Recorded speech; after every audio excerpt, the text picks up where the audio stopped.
of the UEFA Conference League.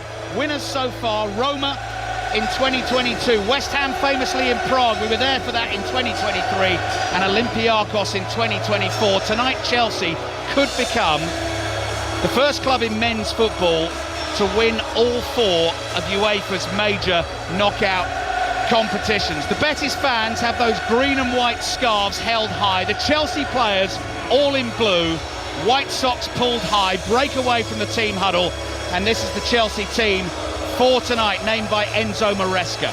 Philip Jorgensen, the Dane, in goal, all in black. Away to our right, applauds the Chelsea fans behind him. Malo Gusto is in at right back. Reece James is named amongst the substitutes. Mark Cucurella at left back. Trevor Chalobah and Benoit Badiashile, the two centre-backs. Cole Palmer relishing the occasion with the ball at his feet on the centre spot. 4 or 5 keepy-ups, picks it up and then places it down very precisely right in the middle of the pitch. Captain Enzo Fernandez alongside Moises Caicedo in central midfield, Noni Madueke and Pedro Neto on the flanks, and Cole Palmer in behind Nicholas Jackson. We are underway. 5 Live BBC Sounds, and a very warm welcome to all our listeners on BBC Radio London this evening as well. Early challenge from Chalobah just outside the Chelsea penalty area, and an important one as well on Abde, who was trying to race onto a through ball there. Chalobah made the sliding tackle. I think Abde, as he ran past him, caught him with one of his boots in the head. Yeah, I mean, it's a fantastic challenge by Trevor Chalobah. He's full stretch, slides down. It's actually his knee that collides with Trevor Chalobah in his face. He seems to be okay, but it was a pretty big hit. Mark Schwarzer, having played in 2 major European finals, as we've been discussing, Middlesbrough 2006, Fulham in 2010, both of those against Spanish opposition, in the stadium with us tonight. Pedro Neto scurrying away down the right, just ran out of space. The ball has gone out for an early throw to Real Betis. They are defending the goal away to our left-hand side, and it is their very experienced centre-back, Mark Bartra, who passes the ball to his right to Yusuf Sabali. Back here to Natan, the Brazilian on loan from Napoli. Goalkeeper under pressure from Nicholas Jackson. Jackson barges into Adrian, and down he goes, and the referee decides to give that as a free kick.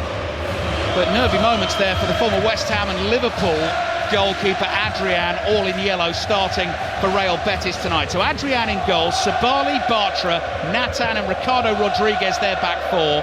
Pablo Fornals, Johnny Cardoso, the American international, and Isco as a midfield 3. The danger from the flanks comes from Anthony, yet to touch the ball in the final, and Abde and Cedric Bakambu. International footballer for the Democratic Republic of Congo, much travelled footballer as well, starting as the centre forward for Real Betis, who are now in control of the ball inside their own half, back into their own penalty area to Adrian. Side puts a pass here to Bartra. Jackson again in very quickly for Chelsea, makes the tackle, and actually Chelsea get the throw. Yeah, I tell you what, Betis have been very, very slow at playing the ball around the back. Adrian in particular has really taken his time. He got away with the one with Jackson bumping into him. Yeah, it probably was just a foul, but he held the ball for such a long period of time, almost got caught out, and just now again, his touch and then delivery or pass was so slow and actually short. Chelsea playing left to right in the first half. Enzo Fernandez tackled, through ball looking for Bakambu, goes past him, he won't get to that in time. Philip Jorgensen out to the edge of his penalty area, the Chelsea goalkeeper, who has started 13 of the 14 games in the competition so far, so make that 14 out of 15. 23 years old, first season at the club having joined from Villarreal. Big night for him, passes the ball out here, and then Gusto nearly loses it on the edge of the penalty area. A couple of loose touches, back to Jorgensen, then you get the jeers and the whistles from the Betis fans. Floats a pass out to the right-hand side. Chalobah tries to play it forward, he's barged over. And this time our referee, who's from Bosnia and Herzegovina, Irfan Pelto, refereeing his first European final, 40 years old, took charge of Arsenal against Real Madrid earlier this season in the Champions League quarter-finals. So got a close-up view of those 2 brilliant free kicks from Declan Rice. He's in charge tonight. Chelsea have taken their free kick, and Chalobah plays it back here to Jorgensen again. So no great drama in the first 4 minutes of the game. 5 Live, BBC Sounds and BBC Radio London tonight. the UEFA Conference League final. Madueke, first touch, clever one with his head, nods it back to Fernandes inside the Chelsea half. Caicedo had to be quick to cover the ground there, controls the ball well, plays back to Chalobah, and across it comes to Neto. I don't think Cole Palmer's had a touch yet. Here he comes, moves close to Neto, wide on the right for Chelsea, just inside the Betis half. A couple of touches, just trying to draw Bakambu towards him, then he passes the ball away. Badiashile forward to Gusto.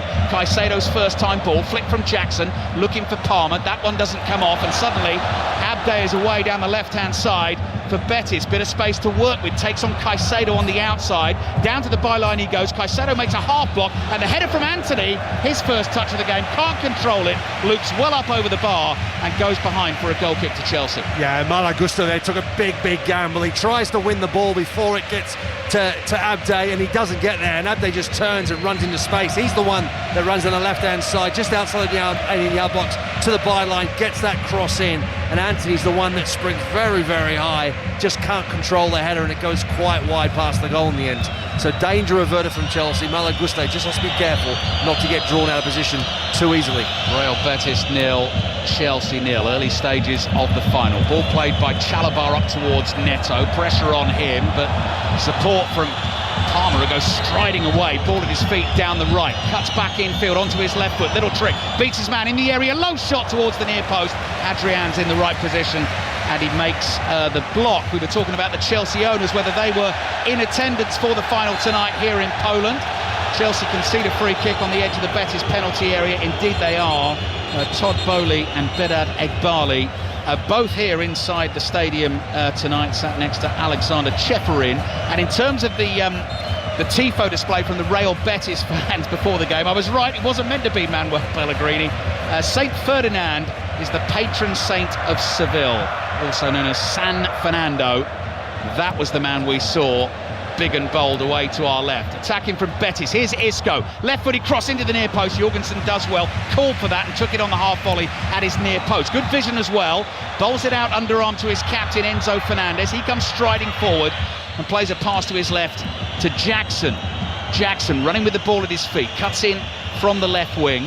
Back to Fernandes. Betis standing off for the moment. Chelsea in a good attacking position. Here's Madueke, takes on Sabali, pokes the ball past him. Sabali slides in, still in play there. Little nudge from Jackson as Bartra tried to clear. The referee spotted that, and he's given another free kick to Real Betis. And I wonder whether, Mark, that's why Enzo Fernandez has come in there. 3 or 4 decisions, first 5-6 minutes of this game, have gone against Chelsea in terms of those challenges, little nudges and barges and 50-50s. Yeah, Chelsea's been a little bit physical, but they've won the ball a couple of times. They've won from Moise Caicedo's, he wins the ball, and then there's a coming together, and the referee goes against him. He gets the first touch, and then that's why there's a bit of frustration. Enzo Fernandez there going to the referee, letting him know he's not happy so far with the way that the referee's given Betis a lot of the 50-50 calls at the moment.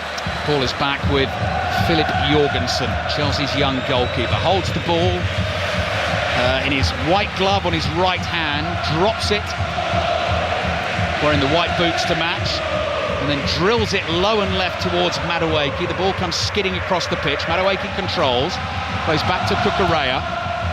Loose pass out from the back by Badiashile. Fernandes has to try and win a couple of 50-50s. He does that. Then another one. Fernandes on the ball for Chelsea. Passes across here to Palmer. He's chased by Abde. Quickly whips the ball out to the right, and Neto's got a chance to pick up pace and moving quickly infield. Now surely, no, not caught there.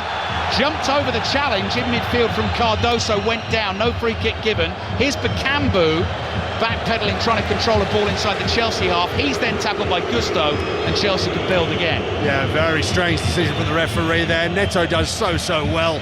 Darts inside as he drops the shoulder in, comes back inside the pitch, and I'm sure he gets a touch on him as he knocks the ball past the defender. The defender gets the timing wrong. The referee's right there. He just doesn't give it. It's one of those, Mark. Even if he wasn't caught, he had to leap out of the way not to be caught there by Johnny Cardoso. It looked like there was contact. Chelsea have given the ball away. Isco, clever pass into the penalty area. Abde shoots and finds the bottom corner for Real Betis in their first major European final. The substitutes can't control themselves. They're on the field and celebrating. But Chelsea showed Betis space at the back, and what a finish from Abde. fires it into the bottom corner, and Chelsea behind early on in Poland. Real Betis 1, Chelsea 0. Yeah, brutal, absolutely brutal, ruthless from Betis there. Abde's fantastic finish, takes a touch and rifles it into that bottom right-hand corner, gives the goalkeeper no chance whatsoever, and it all comes about because Chelsea, they're in good possession. They try and play, as Gusto Mahler this time, he tries to play the ball from midfield. He's tight inside, tries to play it across the left-hand side, gets easily cut out. And there's a really good pass from Anthony across, drops the shoulder, plays it across to Abde. Abde takes it from his right onto his left, and then rifles it across the goalkeeper into the bottom corner. Brilliant finish. Genius from Isco with the pass, as Mark suggests. Chelsea gave him the chance. He had the ball on the edge of the penalty area. Whole sea of blue shirts around him, but out at the corner of his left eye, he saw the run from Abde. Disguise on the pass, 90 degrees to his left-hand side. Abde took a touch and fizzed the finish past Philip Jorgensen. That's the quality of Isco, isn't it? He's got the ability, he sees everything in front of him. It's a pass that most people probably wouldn't have even seen. And he's got his head down, and he drops a shoulder, and he just plays the ball straight to Abde. And Abde takes a great touch, and then the finish is equally good. Well, Mark talked about it in the build-up to the game. Spanish teams against English teams in European finals in men's football. They have won the last 9, the last English team to beat a Spanish team in a European final. Liverpool in the UEFA Cup, as was back in 2001 against Alaves. Gusto is there, hacks the ball away with his left foot. He was at fault for that Betis goal, loose with possession inside the Chelsea half. Fernandes under pressure for Chelsea in front of his own penalty area. He's fouled. Cardoso steps in and sort of subtly kicks the ball away. Caicedo didn't like it, shoves Cardoso, and the referee steps in just to have a word with Moises Caicedo. Yeah, see, I think that's poor refereeing. Chelsea trying to play a quick free kick. Cardoso comes across and he just toe pokes the ball away, kicks the ball away, he's time wasting. The referee's right there, he's got to give him a yellow card. Instead he just has a word with him, and obviously they slow the play down. Betis are able to regroup, got players behind the ball, and Chelsea have to take their time now. Well, if Chelsea didn't know they were in for a game tonight in this final, they certainly do now. Real Betis have pounced at the stadium away to our left. That's actually making me feel slightly queasy watching it bounce up and down. Green and white everywhere. Just a sea of arms. Short-sleeved green and white shirts. Everyone clapping above their heads. And then those green and white flags, the big white cross in the middle of the green rectangle being waved furiously. Real Betis 1, Chelsea 0. Cole Palmer on the move for Chelsea with that long loping stride, feeds the pass to Neto. Palmer drops deep, Gusto makes a run beyond Neto. Neto can't find him and the ball goes away for a Real Betis goal kick. Coming up to 12 minutes played in the first half here in Stadion Wrocław. Real Betis 1, Chelsea 0. And there we get our first close-up shot of the craggy face of Manuel Pellegrini, 71 years old, his team in front. Yeah, I mean, Chelsea just have to settle down a little bit. Obviously, they feel a bit in shock from conceding that goal, coming against a run of play. It's their own mistake that leads to it. Could be another one here. Abde's onto a loose ball inside the Chelsea half. Gusto is back to try and make the tackle. Abde just about keeps his feet, turns, plays it to Isco. Dark hair with the beard. Cross comes in from Abde on the left, bounces in front of Jorgensen, and he gathers that cleanly at his near post. Yeah, I think in the end it was good defending there. I think it's Trevor Chalobah gets the deflection, it just deflects straight in the path for Jorgensen. Yeah, Chelsea just too sloppy at times, giving away easy, simple passes, balls that have been intercepted into midfield. Another one, this time from Caicedo. A silly, relatively straight ball into midfield. So many Betis players around, they're just waiting for it. There's traps everywhere. Bakambu plays it to the edge of the box, and Bartra, and Jorgensen's forced into a save, flying high to his right-hand side. Fabulous strike with the right foot. Chelsea very nearly 2-0 down. That was the centre-back striding forward, caught it sweetly, curling towards the top corner, and Jorgensen does really well for Chelsea. Yeah, it's a brilliant save from Jorgensen. I tell you what, he almost gets caught out because it's again quick turnover of possession. Betis are really quick, really direct. Ball played square to Bartra, and he just hits it first time. Corner taken short to Anthony on the edge of the penalty area. Feeds it back here to Isco, chips it up in the air, and the volley is ambitious from Savali with the left foot, and it is well off target. Real Betis 1, Chelsea 0. Chelsea goal kick. 14 minutes into the first half. Bit of a storm threatening before the game. We had dark clouds above, we had a bit of light rain. hint of a rainbow in the sky as well, but no rain in the air right now. Fairly mild night in southwest Poland here, and a great noise being made still by the fans of the Spanish team away to our left. They've left Cole Palmer in a bit of space wide on the right inside the Chelsea half. He's in the bright orange boots this evening. Not played too much Conference League football for Chelsea this season, but here he is in the final. Ball is played forward now to Jackson. Chelsea have options here. Jackson goes to his left to Madueke. Madueke dribbles into the penalty area, past Bartra, runs into another challenge, knocked over. Then Caicedo gathers the loose ball, hits the shot, that is blocked. Isco picks it up on the turn. Badiashile in quickly with the challenge, tries to win it again. And once again, Chelsea penalised for a foul. That's going to be a Real Betis free kick. Yeah, I think it gives a handball on this occasion, because Badiashile's challenge is actually a really good one against Isco.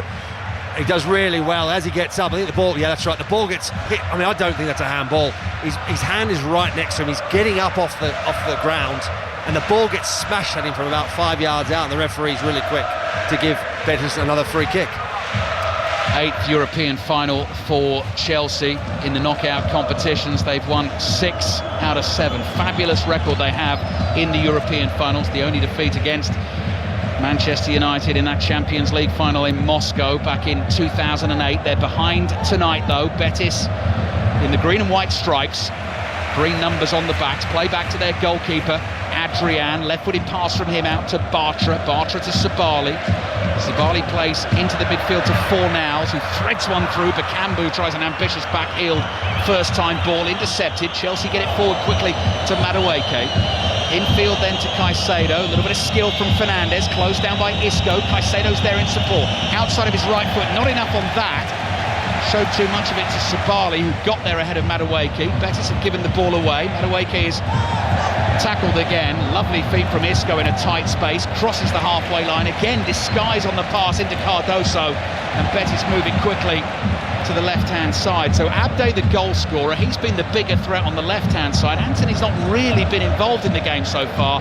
He's hanging out wide right, and Betis play the ball back into their own half. Yeah, all the attack for Betis has been down the left-hand side, and it's really been difficult for Chelsea at the moment, mostly because of their own mistakes. I mean, Malo Gusto obviously was the one that was a mistake for him that led to the goal in the first place, and there's been a couple of other stray passes. Chelsea just need to settle down a little bit, trying to rush things. Jackson trying to get away from Bartra. This time Real Betis disappointed with the refereeing decision. Bartra in on Jackson. Jackson just too quick for him on the turn. Bartra's claiming he got a little toe on the ball there. Caught Jackson as well. Free kick for Chelsea. I think he may have got a touch on the ball again, and for him, unlucky and unfortunate for Betis, that goes against them. You'll hear more from Pat Nevin on the show tonight, all the reaction as well to tonight's football on the Football Daily podcast on the BBC Sounds app tomorrow. Chelsea trailing 1-0. Nice pass from Cole Palmer down the inside left channel for Jackson. Collects, turns, plays it back to Gusto, edge of the Betis area. Forward to Neto, back to Palmer. Palmer has to scurry back to collect possession again for Chelsea. 40 yards out. Goes with a square ball across to Cucurella. Betis have everyone behind the ball, and here's Palmer again, 10 yards inside the Betis half. Sees Neto in a bit of space on the right. Chance to bring the ball forward to the edge of the penalty area. There's Palmer. Back to Neto again, thinks about a cross with the left foot. Palmer knows he's offside there, runs back into an onside position, then makes a dart down the right, glides past Rodriguez into the penalty area, challenged by Abde, tries to get it back to Neto. Neto does well to win the ball in a hefty challenge there, but he's got to turn away from goal over on that right-hand touchline, and Chelsea recycle with Gusto across to Caicedo, central position now, 35 yards from goal. Scoop past the Neto, leaps in the air athletically, brings it down on his chest.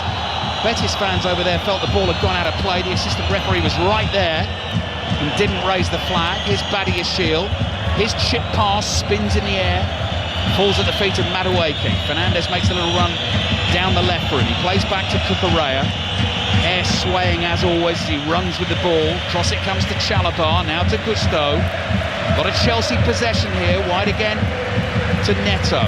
Neto looking for the options. Palmer makes a little burst down the right. Neto plays back again to Chalobah. He thinks it's opened up on the left, doesn't get the pass right. Sabali to Anthony. Anthony's looking for the 1-2. Badiashile's got to be quick to cover the ground here. Gets a touch ahead of Anthony. runs back to that ball inside his own half and plays back to Philip Jorgensen. Yeah, it's good defending for Betis. He comes across, times it perfectly, doesn't dive in, gets his foot in ahead of Anthony, wins the possession, and still, because he stays on his feet, he's able to regain the ball. Caicedo looking for the longer ball over the top. Natan, the Brazilian centre-back, backpedaling, wins the header. It's thumped away by Bartra, former Barcelona and Borussia Dortmund defender, back in his second spell with Real Betis now. Here's Palmer, moves the ball quickly on to Neto. Neto up against Ricardo Rodriguez. Left-footed cross in towards the far post. Headed up in the air by Sabali. Bounces inside the box on the right. Madueke is there for Chelsea. Thick black headband wrapped around his forehead. Caicedo with the peroxide, shortly shaven hair. Chalabar wide to Neto. Palmer takes it on the turn. Again, silky skills, edge of the box. There's a man with silky skills, though. Knew what Palmer was doing. It was Isco. Stepped in, won the ball, floats a delicious pass down the right to Anthony. Badiashile stooped to try and head it away. Anthony just beat him to it. Infield it comes to Bakambu. Maresca looking a little concerned here as Chelsea get back. Now they do. And Isco's there on the halfway line. And he's not always in the game, every second of the game, Isco, but the touches when he gets on the ball. And Abde's on the ball for Real Betis. Darts inside, lays it back. Cardoso misses from 12 yards out, side puts it wide. Glorious chance for Betis to go 2-0 up in the final. Oh, huge chance, absolutely huge chance. It comes from that right-hand side again. Malo Gusto loses the ball, just can't get to it. As the ball pops up, as initially you can see Abde's got the ball, comes inside, takes a really heavy touch. Malo Gusto lunges across to try and win that ball, misses it, and it just falls to Abde. And he plays it square, and that's that shot. It just gets it, I think it's a deflection, isn't it, on the way through, over the crossbar. So in the end, it's last-ditch defending that prevents Chelsea from going 2-0 down. Yeah, I thought Cardoso had sliced it wide. Badiashile got close enough to get a block on the shot. It's gone behind for a corner. Isco delivers, headed away by Chelsea. It falls to Sabali here, the Betis right back. Comes wide to Isco, passes through the legs of Jackson. Sabali continues to run, then can't keep his feet, and the flag goes up, I think, for an offside. Anyway, free kick Chelsea in the left-back position. The point I was trying to make there, Mark, was Isco. You know, popped up on the edge of his own penalty area, saw the danger of Palmer, nipped in, took the ball off him. Then he pops up inside his own half, just short of the halfway line. It's just the little touches and passes. And he is a genius. Yeah, I mean, the quality on the ball, every involvement he has a big influence on what Betis do, whether it's going forward, whether it's defending, like you mentioned there, that last sort of like intervention on Cole Palmer, popping up from nowhere to the pass that leads to the goal. Everything that happens, the free kicks, the corners, he is the man that's at the middle of it, the heart of it. He's the one delivering it all. Ball is with Chelsea's goalkeeper, Philip Jorgensen. 5 Live, BBC Sounds, BBC Radio London tonight, live from Wrocław in Poland. Chelsea have got a game on their hands. Real Betis lead 1-0. Abde's goal in the 9th minute. Jorgensen's had to make a flying save from the Bartra shot that was heading for the top corner. And Badiashile with the block on the Cardoso effort as well. Gusto just outside his own box. High ball lofted towards Palmer, over Palmer's head, headed away by Ricardo Rodriguez. Abde lays it back to Cardoso. Fabulous feet from the American international. Pass out to the left. Cardoso continues to run. Abde was caught by Gusto, and that is another free kick for Real Betis. Yeah, it's not been the game for Malo Gusto so far. Like, he just needs to breathe a little bit. He needs to take his foot off the pedal a little bit. He's trying to, sometimes you chase the game. He's just dived in. He doesn't need to dive in. I mean, it's nothing major, but it's just a little niggly foul again, and that's off the back of giving the ball away a couple of times already. Abde, who scored in both legs of the semi-final against Fiorentina, as did Anthony, didn't start the second leg away to Fiorentina, which actually finished 2-2 after extra time and took Betis through 4-3 on aggregate, but tonight has started and has made a real impact. He scored the goal. Here is Anthony, still on loan from Manchester United, playing for Betis here. Had a massive impact on the team since arriving. The ball is back with the Real Betis goalkeeper, Adrian. 38 years old now. Natan, chip ball down the inside left channel. Abde jumps, can't keep it for Betis. Caicedo holding off Abde, under pressure from Isco as well. Foul by Abde. Free kick Chelsea just short of the halfway line, coming up to 25 minutes played in the first half. Next football for you, commentary-wise, is Friday night. Women's UEFA Nations League action. England play Portugal at Wembley. Last two group games for them. They're away to Spain on Tuesday. They start Friday night 2 points behind Spain in the group. All about preparations for the Euros this summer as well. Wales at the tournament in England's group. Commentary on their game against Denmark in the Nations League on Friday night. Sports Extra 3 at 6:15. Here's Madueke facing his own goal, deep inside his own half, back to Badiashile. Good pace on the pass to Gusto. Isco comes racing back to make the challenge, fouls him. Gusto takes the free kick quickly. Nearly lost the ball there and gave it away. Cucurella retrieves possession for Chelsea. Here's Badiashile. Gusto again, not a good ball. Betis have won it inside the Chelsea half. Spaces to the left, Fornals finds Isco, drops a shoulder, just rolls a ball to his left to Abde, low cross into the box, miscue by Chalabar, falls to Cucurella, has time to think about the clearance here, and he's going to use the speed of Jackson running away down the middle. Jackson up against two Betis defenders, he beat Natan, he couldn't beat Bartra. Adrian keeps the ball in down by the dead ball line and is able to pick it up. Yeah, it was kind of a long, hopeful ball, and Jackson does really well against two of the Betis defenders there. He beats the first one. As he tucks inside, he just can't get ahead of Natan. Natan manages to get back in time and just toe poke the ball back in the direction of the goal line, and that's when Adrian comes out and collects it quite comfortably. But again, Malo Gusto, he's just, at the moment, nothing seems to be going right for him. Every time he touches the ball, every time he looks to lay it off, challenge, it's just falling apart from him. It's not right, it's not falling from him at the moment. Only his second start in the last 11 games for Chelsea, so potentially a sort of eyebrow-raising selection this evening. Reece James is on the bench. Enzo Maresca has managed to get more football out of him this season than for a little while for Chelsea. 5 changes for Chelsea tonight from the 1-0 win. And Nottingham Forest on Sunday find themselves behind against Real Betis. 20 minutes remaining in the first half. Ball with Neto, wide on the right, brings it infield. He's followed by Abde, passes back to Badiashile, straight up the middle of the pitch to Caicedo. Across it comes to Fernandez, stretches to control it, quickly moves it on to Madueke. Sabali is back in position to cover the Chelsea wing. It goes back to Cucurella, little 1-2 with Caicedo. Then Cucurella looks for the pass down the touchline. Anthony makes the challenge, and Chelsea win the throw. Yeah, Betis have been really good at just every time that ball goes in the midfield to Caicedo, to Fernandez, they're just on him. Every time they've got the ball back to the ball, because Chelsea are looking for those little passes inside all the time, and Betis at the moment have got it under control. They're just waiting for it. The minute that ball goes in there, they pounce. First major European final for Real Betis. They lead Chelsea 1-0. Madueke on the corner of the Betis penalty area, wall of green and white in front of him, goes dancing down the left-hand side. Path is blocked by Sabali. Whistling of the Betis fans, trying to distract him. Back it comes to Cucurella. Badiashile on the ball for Chelsea. Blue shirts, blue shorts, white numbers on the back. Gusto. Back here to Chalabar. Chelsea have been forced back to the halfway line.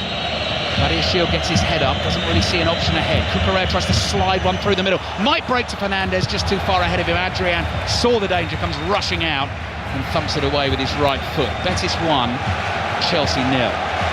Yeah, almost fell in favour of Chelsea there. In the end, it just was a little bit too heavy. In the end, Adrian had the opportunity to rush out of his goal, outside the box, and just put his foot right behind it.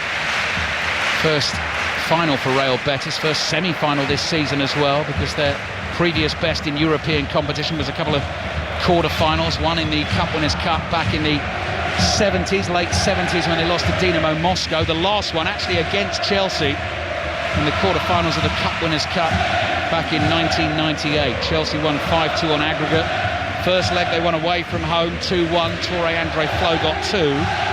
Second leg they won 3-1 at Stamford Bridge, and Gianfranco Zola, of course, scored the winner in the final against Stuttgart to win the Cup Winners' Cup for Chelsea. They're behind in the Conference League final tonight. They're attacking down the left. Madueke's crossing nearly finds Jackson. He got a touch on the ball, couldn't control it. Sabali passes out. Cucurella is there to intercept. Anthony is flat on his back, but it goes out for a throw-in to Real Betis in the right-back position. Yeah, it was better from Chelsea this time, down the left-hand side. Madueke, the first time, really just sort of took a touch, took on the defender, finds a bit of space, looks to find it, hit it to that near post area. Jackson's coming towards it, and then it's just good defending. A little bit late to getting on the end of it for Jackson, but it's better. Bakambu jumps, tries to control the ball in mid-air, handles it as he does so. Free kick for Chelsea. Caicedo takes that quickly. Here's Gusto, who has had a shaky first half hour for Chelsea, the young Frenchman. Badiashile, left-footed centre-back, draws his man in, goes wide to Cucurella, can't find Madueke. Loose ball, collected by Fornals, won this competition with West Ham 2 seasons ago. Abde's got space again here for Real Betis on the left-hand side. Gusto backpedaling, Abde screams past him, deflected cross into the side netting, and that will go behind for a Real Betis corner. Malo Gusto does really, really well in the end. It looks like he's been beaten. He's been beaten all day. Abde just put his head down and a turn of speed past him. But Gusto does really, really well. Diving challenge, gets that block right at the death. Saw a close-up of those Real Betis shirts all laid out in the dressing rooms here at Stadium Wrocław before the game. White panel on the back with the green number, the words "Forever Green" written underneath. Here's Isco, little touch inside the penalty area, dances past one challenge, lays it back. Rodriguez gets a shot away, no power, blocked. Palmer then side puts the ball towards Madueke, and Chelsea looking dangerous on the counter. Madueke can get there first. Gusto goes bombing on past him on the left-hand side. Madueke sees blue shirts on the right, and Betis desperately trying to get back in numbers. Neto scurrying forward with the ball at his feet. Palmer wants it, gets it, cross comes into the box. Natan heads it away.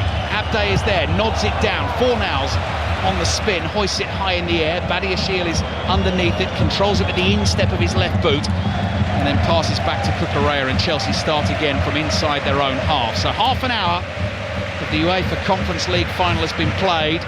Real Betis scored in the 9th minute. If you have just joined us on 5 Live or BBC Radio London, you can listen to us on the BBC Sounds app as well.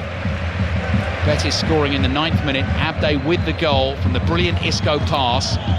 Chelsea trying to get back into the game. Yet to test Adrian. Neto on the right, gets the cross in beyond Adrian, beyond everyone. It bounces, collected by Madueke, skills from him.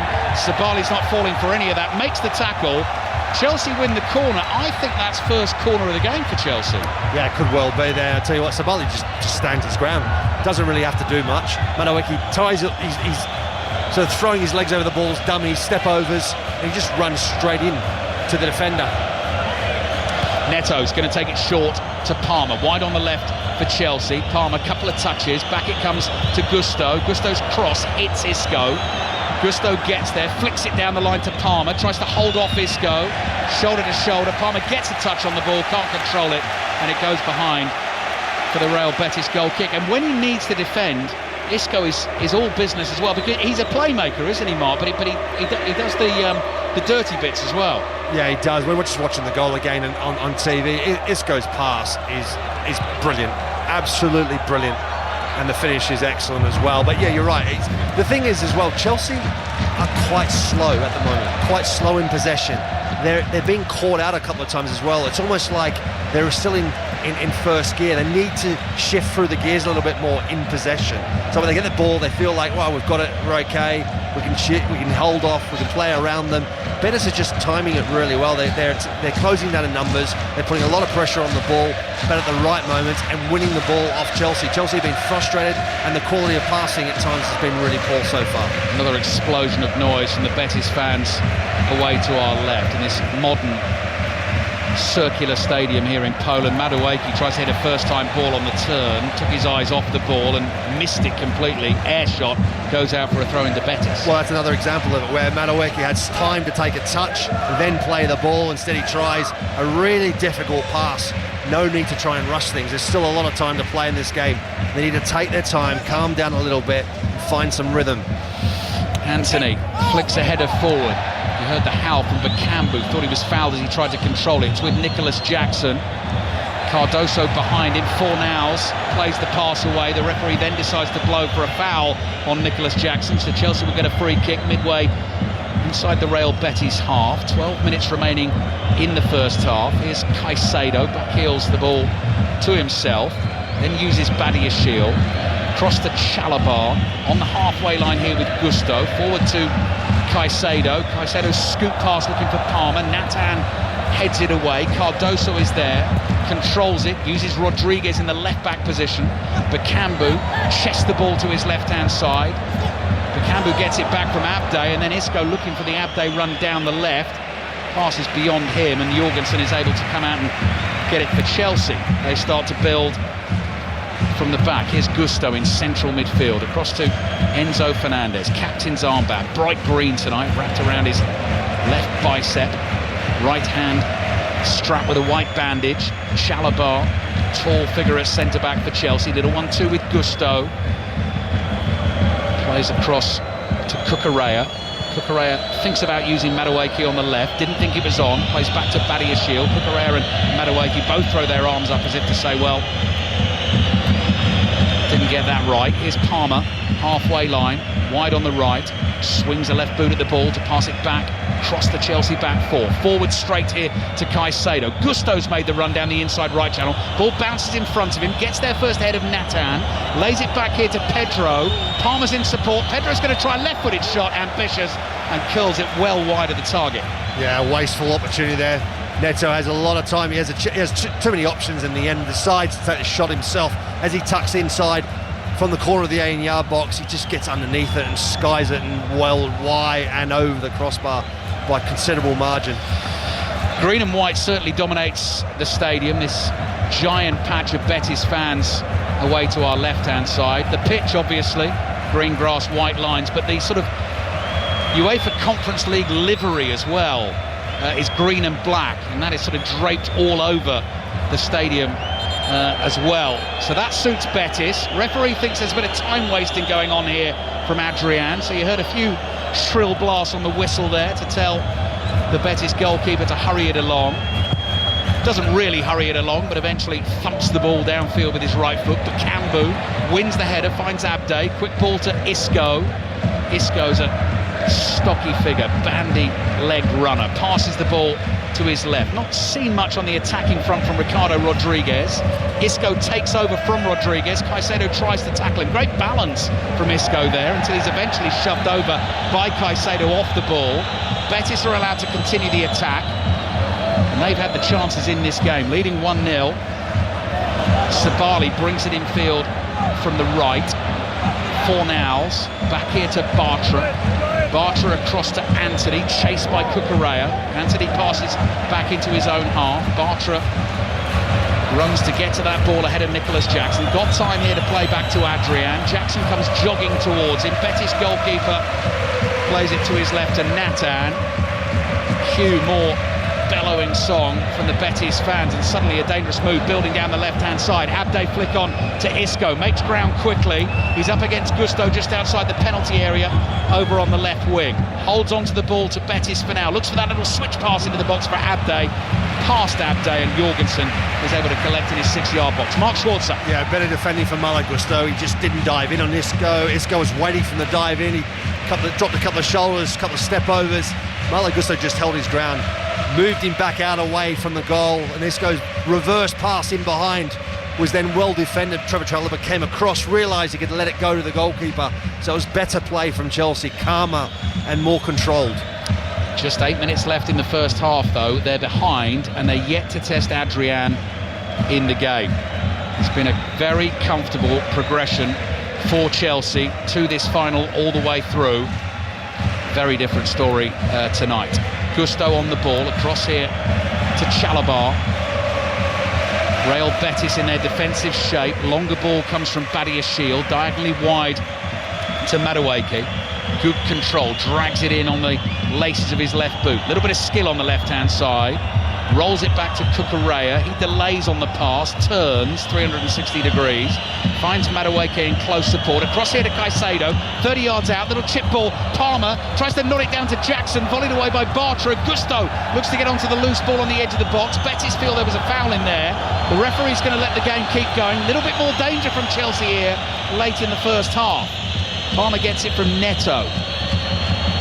Socks pulled high above the knee. Bakambu goes chasing. Palmer plays it back to Chalabar. Here to Badiashile. Forward to Palmer. Had to move quickly to keep possession for Chelsea. Then Gusto, back into their own half they go, and Chalabar gets the ball again and strokes a low ball across the halfway line to Cucurella. Right-footed pass from him finds Madueke. Fernandes makes a burst down the left-hand side, and then he didn't see the pass coming. He didn't think Madueke was going to release that. Stopped. Ball back into the Betis area. Not the best there from Fornals. Bartra slides in to rescue the situation. Betis were waiting for an offside flag. That comes. It'll be a free kick to the Spanish team. Yeah, Fernandes makes that run down the left-hand side. Madueke, I'm not sure whether he saw him or just felt he couldn't play him the ball. By the time he does play it to him, it looks like he was offside. That's what the referee's blown for Fernandes to be offside. Again, a wasted opportunity for Chelsea, and really good sort of territorial positioning. Just at the moment, again, just can't kind of find that rhythm. I've been to watch Real Betis at home a couple of seasons ago. They lost to Manchester United in the last 16 of the Europa League. I remember their fans being quite something that night. They have been very impressive inside this stadium tonight. Adrian, the goalkeeper, clears the ball from the free kick downfield. Bakambu is chasing. Cucurella is able to cushion it on the instep of his left boot. Fernandes looks for Palmer in midfield, intercepted Fornals, quickly across to Abde. Abde is able to turn, face up against Gusto. Neto tries to help out on the defensive front for Chelsea. Isco gets involved and of course finds his man with the pass. Clever poke forward to Abde, back to Isco. Strong challenge by Caicedo, free kick for Real Betis, right on the corner of the Chelsea penalty area. They cannot handle Isco, they cannot handle Abde. Yeah, they can't. I mean, I think it could have been easily two fouls there. The first one from Malo Gusto, the referee allows play to continue, and then it's Caicedo then in the end who dives in. I'm not sure, we'll have to watch on the replay whether or not he gets the ball. We're watching it now. I mean, I don't think the first one from Gusto is a foul, and Caicedo actually gets the ball. It's a really good challenge actually, and the referee's there. He's 10 yards away and he gives a free kick to Betis, and I don't think there's no way that's a free kick. It's actually a really good challenge. Clever challenge. Sort of comes in from the side and wraps his foot around Isco, but definitely got boot on the ball. And now the free kick in a dangerous position for Betis, leading Chelsea 1-0 in their first ever major European final.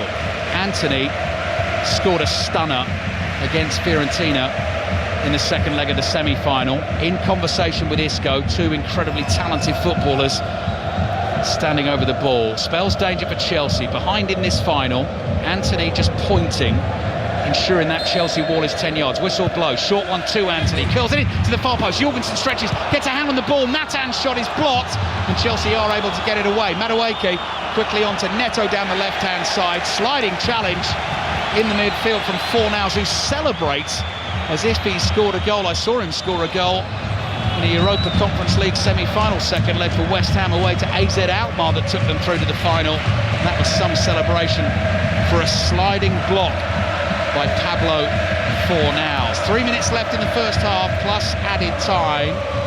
Chelsea with 2/3 of the possession in the game so far, trailing 1-0. Betis with 6 shots on goal, 2 on target, and crucially, the goal from Abde in the 9th minute. Madueke looking for the run of Fernandes. Good ball, Fernandes. Adrian comes sliding out bravely, gathers the ball. Might have taken a knock from Fernandes as well.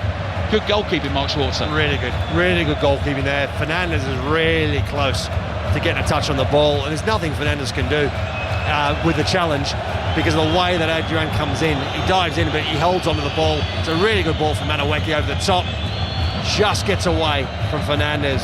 Adrian, really good goal. I think he gets a little bit fortunate, but holds on to it. Good goalkeeping. Very happy there as Enzo Fernandes sort of came to have a word and tried to get him to his feet. I don't think he was really apologising for the challenge. Fernandes had to go for the ball, leapt over Adrian, caught him with his boot, but Adrian did the job for Real Betis, and they are doing the job for Manuel Pellegrini and these buoyant fans inside this stadium tonight. Betis 1, Chelsea 0. 5 Live, BBC Sounds and BBC Radio London. Fabulous first touch from Isco. Antony trying to beat Cucurella for pace on the outside. Shoulder to shoulder, both stumble, both get up. Here's Antony down by the byline, teasing Cucurella with the ball at his left foot. Plays back to Sabali. Little 1-2 with Isco. That one doesn't work. Runs to Jackson. His pass forward is blocked. Badiashile is able to chest that down on the edge of the Chelsea box. Feeds it to Caicedo. Good run forward from Gusto into space. Quickly shipped on here to Palmer.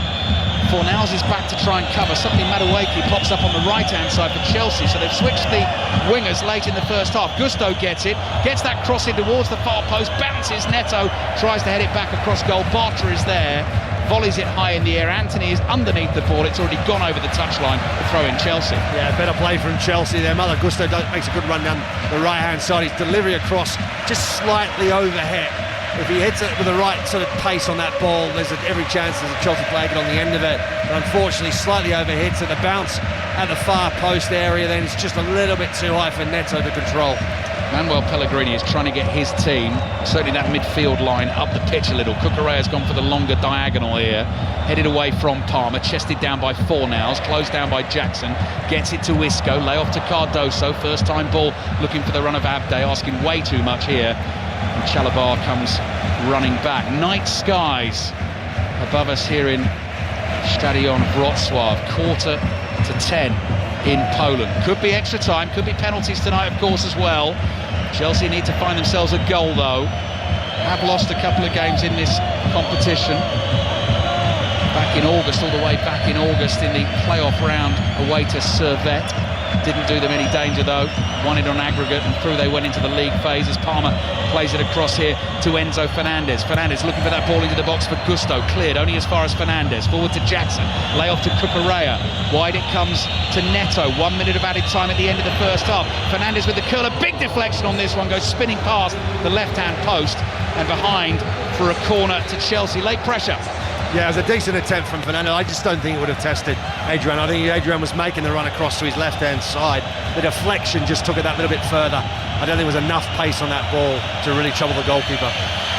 So Chelsea's Argentine captain, Enzo Fernandez, goes over to the right wing to take this corner. 30 seconds remaining in the first half. Huge bang for Betis supporters behind the goal away to our left. Away swinging delivery. Chalabar ran towards it, couldn't get a head on it.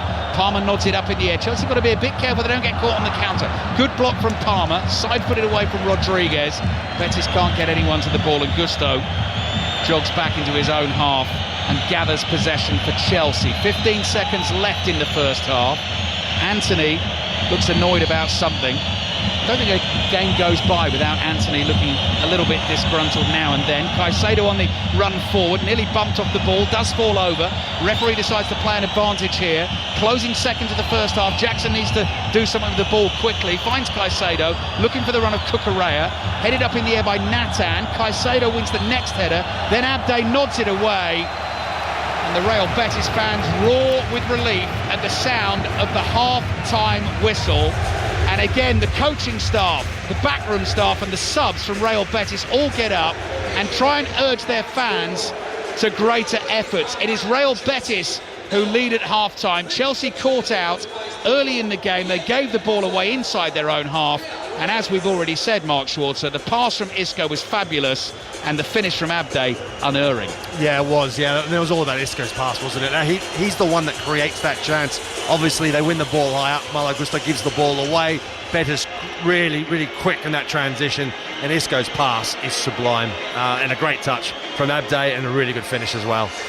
Chelsea need to do a bit more to test Adrian in the Real Betis goal. Real Betis could have scored more. Jorgensen with the save from Bartra. Badiashile with the block on the Johnny Cardoso shot as well. Plain sailing for Chelsea so far in this competition. Not tonight in Poland. The big one, the final. They trail at half-time. Real Betis 1, Chelsea 0. Yeah, Pat and Evan, Real Betis look really, really untroubled thus far.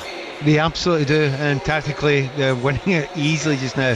Pellegrini's got it right. He's seen what the weaknesses are for Chelsea, and I think we all can see what the weakness is. It's the right full-back position, and because of that, he's able to go and play the ball in there and get the man Isco every time he gets the ball. He is a class act.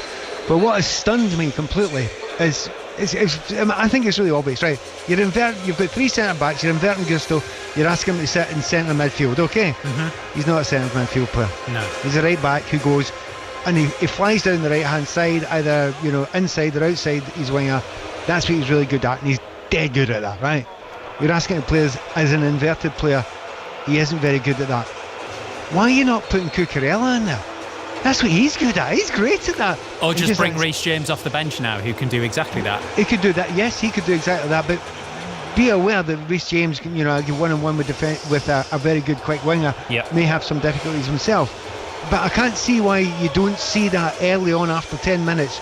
Right, that's not working. Okay, just tell Cucurella to invert into the midfield and tell Gusto to be a right centre-back. It's fine, it's okay, it works.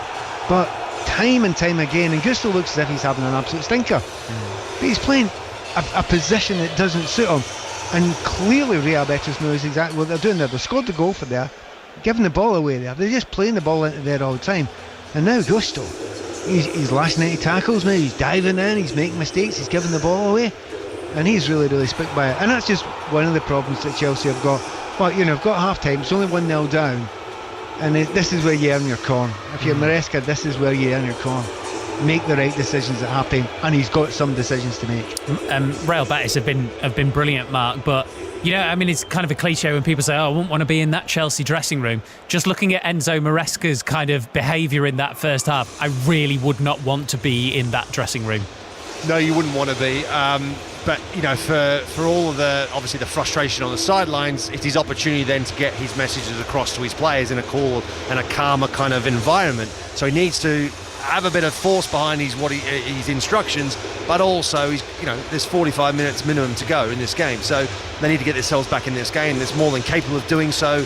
There are just too many mistakes being made out there, and obviously Malo Gusto is the one that's been at the middle of most of that. And I'm right, Pat's right. Gusto tucking inside, he's not comfortable there, he's made way too many mistakes. That has been their biggest problem, but he's not the only one, because there's lots of players who've just made bad decisions, poor passes, short passes in tight areas when they don't need to. Abde, Pat, brilliant, and Isco as well. I can just imagine as such a technical player, you really enjoying watching him. Yeah, I mean, Abde fantastic, right, good, and he's getting the ball and he's looking really good, but it is Isco. I mean, he is just totally fabulous. And I was trying to think of who he reminded me of, because he plays the perfect 10 position, because you know, British players over the years have not known how to play that position because they go and stand in the area. You never stand in that area. That's the last thing in the world you do. You arrive in the area, you know, between your centre forward and the midfield when the ball arrives, where the space is. Don't go and stand in the space and kill it. And watching him play, it is honestly, it is a masterclass of how to do it. And then he's doing the things that Riquelme or something like that would do at their best. When the space isn't there, okay, I'll just drop back into fullback and I'll take the ball there and I'll control it from there. Honestly, he's always been a delightful player, and he's by a distance the best player in that football field right now. But today he is having a ball, and there was a suggestion he wouldn't even start. If Lo Celso was fully fit, he might have started before Isco, which is quite astonishing. But there's a reason why he's won major trophies, major tournaments, and he's still a class act in his 30s. And Pat, who was Riquelme's manager at Villarreal? Oh, Manuel Pellegrini. You would know that, wouldn't you? Exactly. That's the problem with South Americans. They know how to deal with number 10s and they know how to get the best out of them. Crikey, do they? Pat, Mark, Ali, thank you all very much indeed. There you go then. Chelsea 0, Real Betis 1, half-time in the final of the Conference League. Obviously, second half commentary on the way from Poland. Next, we're going to talk cricket as well, ahead of Harry Brook's first game proper in full-time charge of England's 50-over side. So we'll speak to Stefan Schemmelt. We'll hear from Harry Brook after the news on 5 Live with Tim Daly.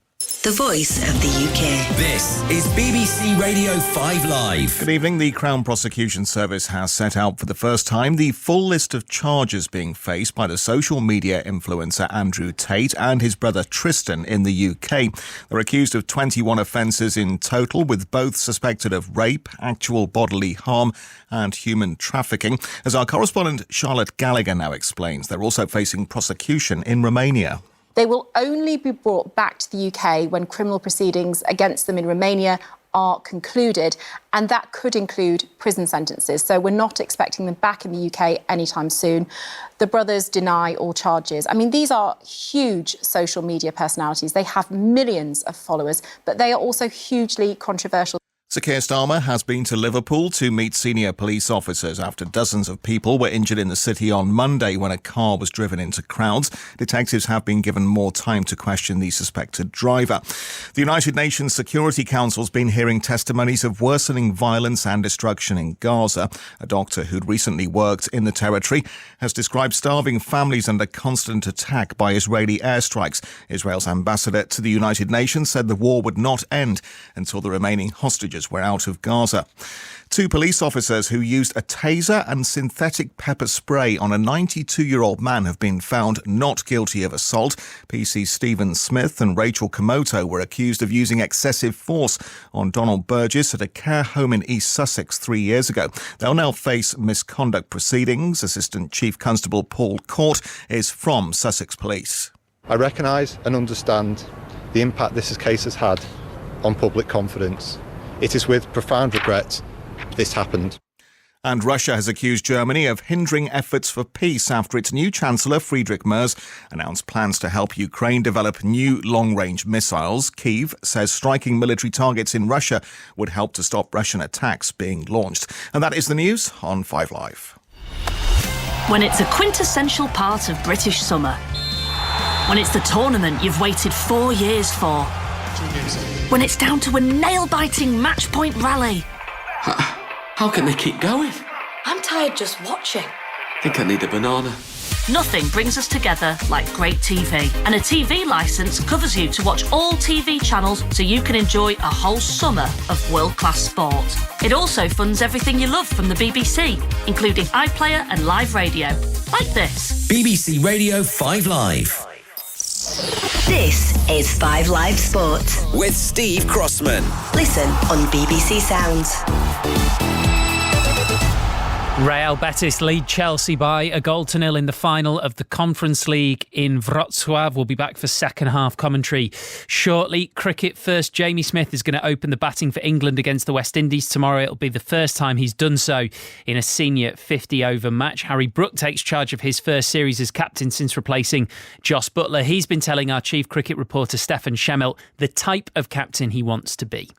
Relaxed, calm, and try and keep that calm and relaxed environment among the squad.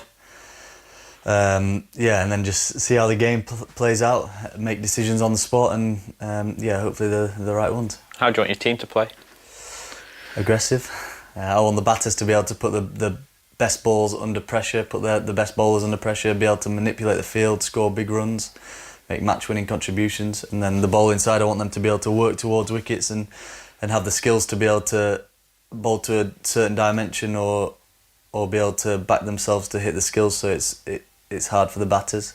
And in the field I want them to be 100% committed and chase the ball hard to the boundary. Obviously the white ball team hasn't been at its best over the last couple of years, and we're going to try and change that, turn that around, and get some really good results under the table for the fans. Why do you think that's been? Why has the white ball team not been at its best? I think the scheduling's been tough for Jos. I think he hasn't been able to have his best players in every series, and hopefully that's something we can change going forward, and get our best batters, get our best bowlers in, and try and keep it as consistent as possible. Tell us about the team then. So Jamie Smith to open. He was up to number 3 in the Champions Trophy. He's gone up another spot.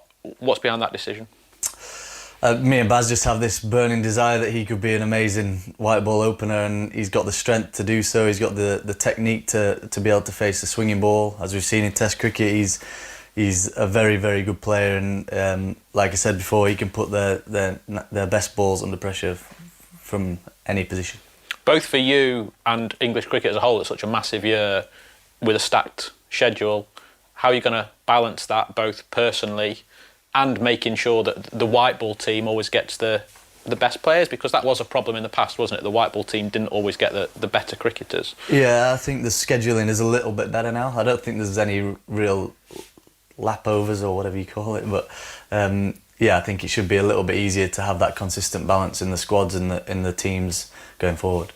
Last week, Brendan and Ben talked about the messaging that they wanted coming from the Test team. It's about being a bit smarter in the media. Is that something that carries over to the white ball team as well?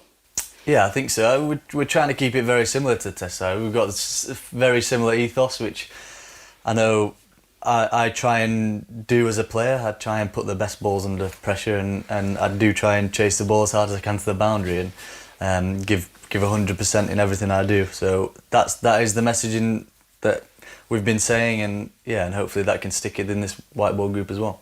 Harry Brook with Stefan Schemmelt. Stefan is with us now. Just on Jamie Smith, first of all, Stefan, I mean, they've lost 9 of their last 10 ODIs, so they had to do something differently.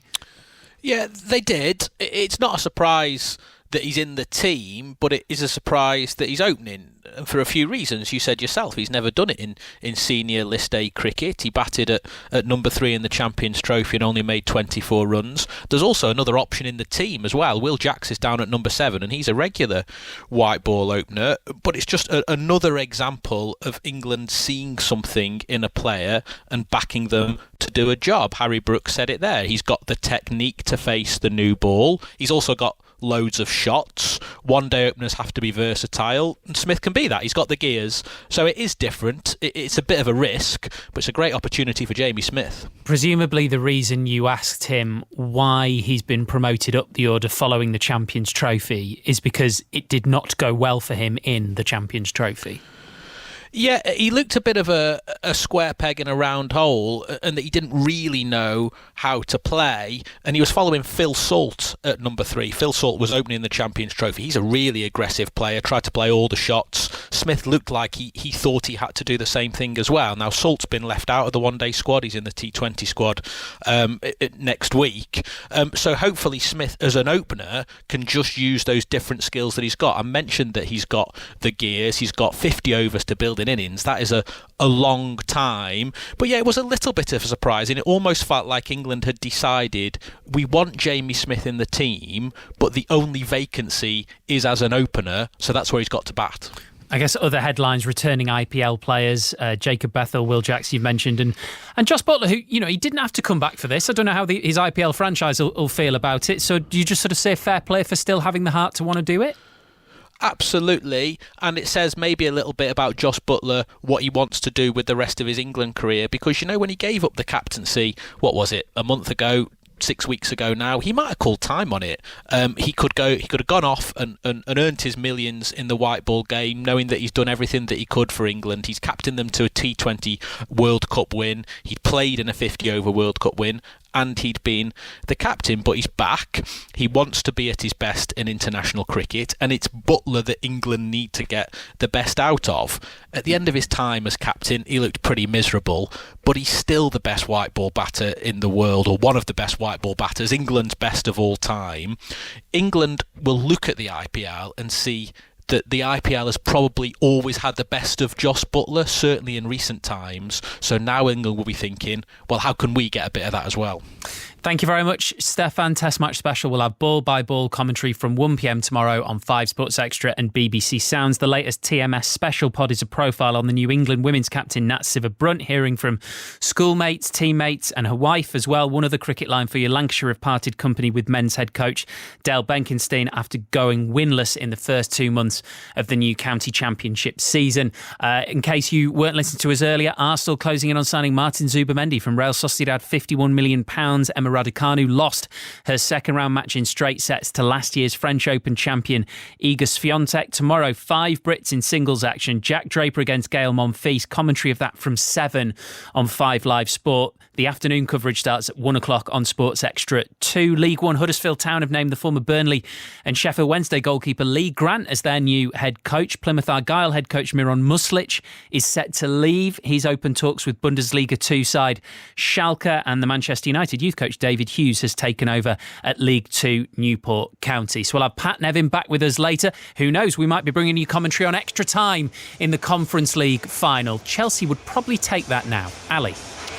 Yeah, trailing Real Betis 1-0 at half-time. We were discussing their difficulties in the first half, and Enzo Maresca has made the obvious change. Malo Gusto's had a difficult night tonight. He comes off to be replaced by club captain Reece James. So he stands there down beneath us in the Chelsea blue shirts, blue shorts, white socks, playing from left to right in this second half in Stadion Wrocław. And actually he looks down the pitch, down that right wing, at Real Betis's change ahead of this second half. Ricardo Rodriguez, the Swiss international left back, former AC Milan, Torino defender, has come off to be replaced by a former Southampton defender in Romain Perraud. Game is underway. Real Betis have immediately nicked the ball off Chelsea in Chelsea's right back position. Abde plays it back here to Isco. Oh, amazing feat. Dances past Caicedo, makes a fool of Palmer. Caicedo gets the challenge in, Isco gets the last touch, and behind it goes for the goal kick.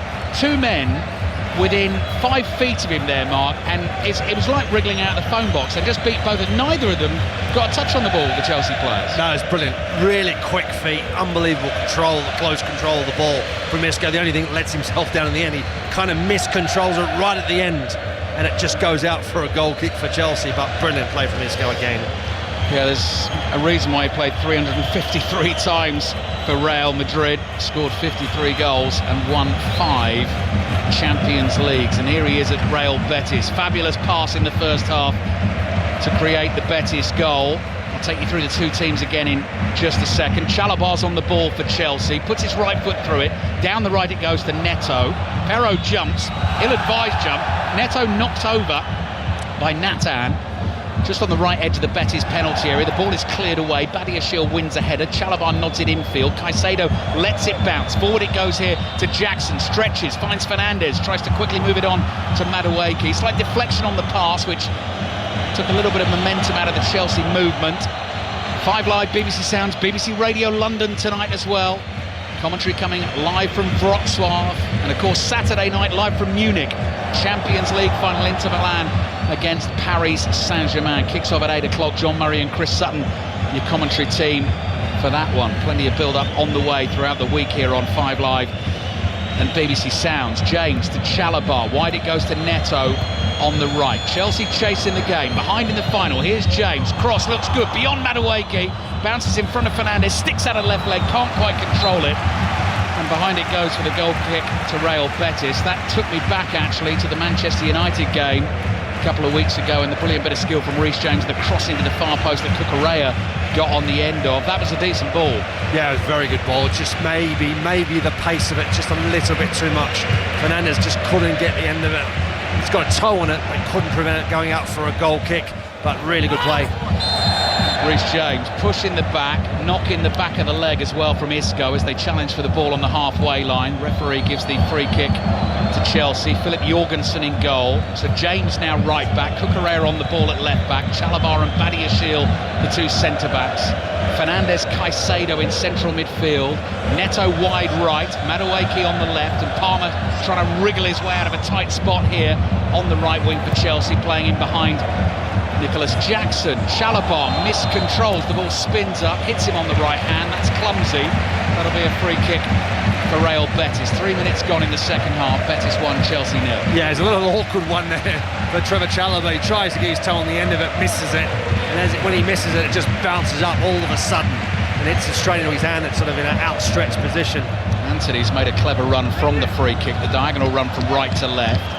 Gets the ball. Cucurella's followed him all the way over to the right back position, barges into the back of Anthony. Then Perraud is fouled by Neto. Betis get the free kick. Palmer's annoyed, bounces the ball down into the turf, and it lands in Perraud's lap. And Real Betis and their players will be lapping that up. I saw Cole Palmer in conversation with the match officials in the tunnel, and you could tell Chelsea early on in the game, bit rattled, bit wound up about the way they feel this game is being refereed. At the moment though, Mark Schwarzer, Betis have been the better team. They have been, yeah. Chelsea have made too many mistakes in that first half. Obviously were punished for one of the big mistakes in the game, and then from there on it's really been a case of Betis just controlling. Oh, Madueke, that is a good ball into space. Jackson onto it, angle is tight inside the penalty area on the left, lays it back, no one there apart from two Betis defenders, and then they implore the assistant referee to raise his flag, which he does eventually, and gives the offside against Chelsea. The Real Betis lineup then: Adrian, former Liverpool West Ham goalkeeper, between the sticks for Betis tonight. Youssouf Sabaly, Senegalese international at right back. Left back is now the Frenchman Romain Perraud. Marc Bartra and Natan, the Brazilian, the two centre-backs. Pablo Fornals, Johnny Cardoso and Isco, who has been an absolute joy to watch this evening so far. Anthony, Abde, the goal scorer, and Cedric Bakambu, the centre-forward, jumping for the ball right now. It clears him and it runs all the way through to Jorgensen. So the game starts to settle in the second half. Chelsea have 40 minutes left to try and find an equaliser at the moment to take this final to extra time. Abde quick in with the challenge on Chalobah, and it goes out for a Chelsea throw in the right back position. Major European finals for Chelsea. 7 played, 6-1. Only defeating Moscow on penalties against Manchester United in the Champions League final. But behind in this Conference League final tonight. Chalobah to Jorgensen. Jorgensen sweeps it across his own penalty area. Cucurella speeding to the ball, keeps it in play. Madueke on the edge of his own box. Got to be careful. Bobbles a pass back into his own 6-yard area. Jorgensen flicks it away with his right foot. Jackson leaps, tries to control on the chest. Then the foot is high, and he's kicked Bartra in the shoulder, who came through trying to win it. And that is going to be a free kick to Betis. No yellow cards in the game yet, no need for them, really. Yeah, no, I mean, that was one maybe the referee could have pulled the yellow card out. I mean, look, it's a high foot, and he barely touches him. He does win, he gets the ball, and he barely touches him as he goes down, and it's pretty theatrical in the response. He's up pretty quickly in the end anyway, Bartra. But yeah, I mean, for Chelsea, it was actually good phase of play. They dealt with the pressure from Betis really well. That's probably the first time tonight they've done so, and they've managed to go from left to right, back across again, and the goalkeeper Jorgensen plays a really good ball into Jackson, who comes a little bit off the halfway line towards the ball. His first touch is just a little bit heavy. That allows Bartra to get in the way as he tries to control it with his foot. Real Betis have a throw. Sabali takes it, attacking position on the right. Anthony stoops, heads it back towards him, and it goes out for a throw. Real Betis' 71-year-old manager Manuel Pellegrini is about to throw a 19-year-old into the fray of a European final tonight. That is Jesus Rodriguez, product of the Real Betis Academy, midfielder, and he is getting ready to come on into this game. Abde is down at the moment, hauled to his feet by Reece James and being helped off the field by the referee. So is Abde the one who is struggling, who is going to come off? We're just going to have to wait and see. Real Betis lead Chelsea 1-0. As I said, Saturday night, 8 o'clock, don't miss it. Inter Milan against Paris Saint-Germain in the Champions League final. John Murray and Chris Sutton with the commentary. 5 Live Sport on air from midday. Final round of games in Rugby Union's Gallagher Premiership. We got commentary at 3:05 on Bristol Harlequins. Bristol, one of 5 teams vying for 3 remaining spots in the end of season playoffs. Leicester, Sale, Bristol, Gloucester and Saracens. Abde is off. Jesus Rodriguez is on. 19 years old, playing for his club in their first ever major European final, and he takes up position on that left-hand side. Chelsea have the ball. 8 minutes gone in the second half. Cucurella creeps forward with it, plays it to Badiashile, little 1-2, then Caicedo receives it inside his own half. Across it comes to Chalobah. Chalobah puts plenty of oomph into that pass to Neto. Poor delivery from him trying to find Palmer. There is Rodriguez, first touch for him, gives it to the 33-year-old Isco. Receives a pass in a tight space again. Good strength from Isco, holds off Neto, works the pass through to Rodriguez. Badiashile comes across to cut it out for Chelsea. Clears high in the air. Palmer tries to win a flick on. Falls nicely for Betis. Here's Mark Bartra, centre-back, across to fellow centre-back Natan, who's off balance as he clears with his left foot. And it goes out for a throw-in to Betis. And Abde there, who's already got the tracksuit top on, who scored the goal in this final, has come off injured.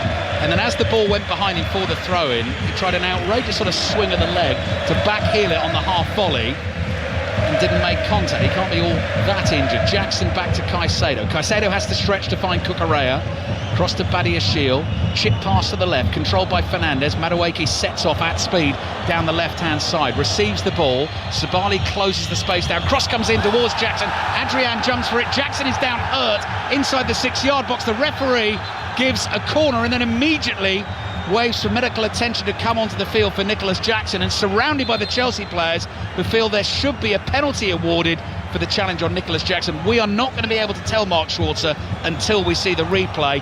Badiashile booked for his complaints to the referee. Yeah, looks like Adrian's a bit late, and he catches Jackson. We'll have to watch on the replay again. From where we're sitting, it does definitely look like we can see a picture now of the bench of Chelsea watching on their own monitor. That's gone now, but it was a heavy challenge. We're seeing the cross now. Madueke's ball into the box was a really nice ball. Jackson jumps up. No, it's actually a really good effort from Adrian. He gets his fist on the ball. It's not a foul for me. It's good goalkeeping. Initially, it looks like he gets there late. I think he does well, the goalkeeper. Bartra jumps, Jackson jumps, Adrian jumps. Adrian definitely gets fists on the ball. Then there's a collision of bodies. Jackson thankfully is okay. He's on his feet and he's been checked. And there's just a scrum of people in the 6-yard box at the moment as the referee Irfan Pelto tries to sort it out. No penalty for Chelsea. VAR is Jérôme Brissard, the Frenchman tonight. He will have had a look at that. Chelsea management team were having a look on the bench as well, and the Chelsea fans trying to make some noise away to our right as well. Their team is behind here in Poland. 10 minutes gone in the second half. Whistle blows for the corner. 1, 2, 3, 4, 5 Chelsea players gathered around the penalty spot. Bit of pushing and shoving. In it comes from the left-hand side. Lead from Badiashile, it clears him. Drops to James, he hits it well, big deflection. And behind it goes every block, every tackle now being celebrated by the Real Betis players. Goodness me, James hit that well. Oh, what a strike from Reece James. I tell you what, I'm not sure whether that's on target, but Nathan just puts his block on it. Massive big block, puts it out for another corner. Massive big body, massive big block. Corner for Chelsea. Away swinger from James again. Clears Badiashile, chested down by Fernandes. Cross comes in from Jackson. Too close to Adrian. Falls on the ball inside the 6-yard box, and the offside flag was up anyway. Yeah, I think it was just Madueke was probably just a little bit offside. We'll see as the corner comes in. They deal with it half-heartedly there. Betis doesn't really get the clearance outside the box. Fernandes plays in. Nicholas Jackson on the left-hand side. He's just in an offside position. All the reaction and analysis to the final tonight in the Football Daily podcast tomorrow on the BBC Sounds app. Isco scampering forward for Betis. Support from Anthony on the right-hand side up against Cucurella. Left-footed cross over hit. Don't know if that was a shot or a cross. Not very good either way. And behind it goes for the goal kick. Manuel Pellegrini turns in frustration. He said before the game, Mark, he could become the oldest man ever to win a major European trophy as a manager. Could also become the first Chilean to do it as well. First Chilean to manage in a major European final since Fernando Riera of Benfica back in the European Cup final in 1963. Madueke's ball just beyond Jackson goes chasing. Adrian Clever lets it run behind, went as if to clear and then left it, and behind it goes for the goal kick. Betis 1, Chelsea 0. Yeah, at the moment Chelsea just haven't done enough to cause Betis enough problems. They've had some decent possession like they did in the first half, but very little in product. No real meaningful chances on goal, and it's been a relatively calm and easy evening for Adrian so far. Betis take the goal kick short to Adrian, all in yellow away to our right. Betis, Los Verdi Blancos, the green and white stripes defending that goal away to our right. Header powered away, James is there, Neto stumbles past the ball and Perro lets it run for a throw-in to Betis. Enzo Maresca, the pupil, is pacing. Manuel Pellegrini, the master, standing there directing operations, just takes his left hand out of his pocket for a second. Free kick given against his team. Chelsea look to go quickly with Enzo Fernandez. A little bit more urgency about them now, as there will have to be. We're approaching the last half hour of this final. Clever from Palmer, body swerve, left the ball behind, left the defender behind. Here's Neto wide on the right, scurries infield, finds Reece James. Caicedo 40 yards from goal in a central position, not enough on the pass to find Madueke. Cucurella slips in front of Anthony, picks himself up, ball is chested down by Fernandes. Madueke plays it to Caicedo, delays the delivery, and then the pass hits the ref. Shame for Chelsea that, because Enzo Fernandez and Cucurella in a good position on the left-hand side. Yeah, the referee, I mean, it's unfortunate, the referee can't do anything. He's just holding his ground, and Caicedo just hits it straight into him. We're looking now, we can see that Chelsea are going to make another well, at least looks like 2 substitutions now. Jadon Sancho, definitely one to come on, getting the instructions from the coaching team right now. Chelsea need to find a way back into the final. Real Betis, one of the biggest nights, if not the biggest night, in the football club's history. First ever European final, leading 1-0. Perro is down, rolling around. He's had his left foot trodden on by Pedro Neto.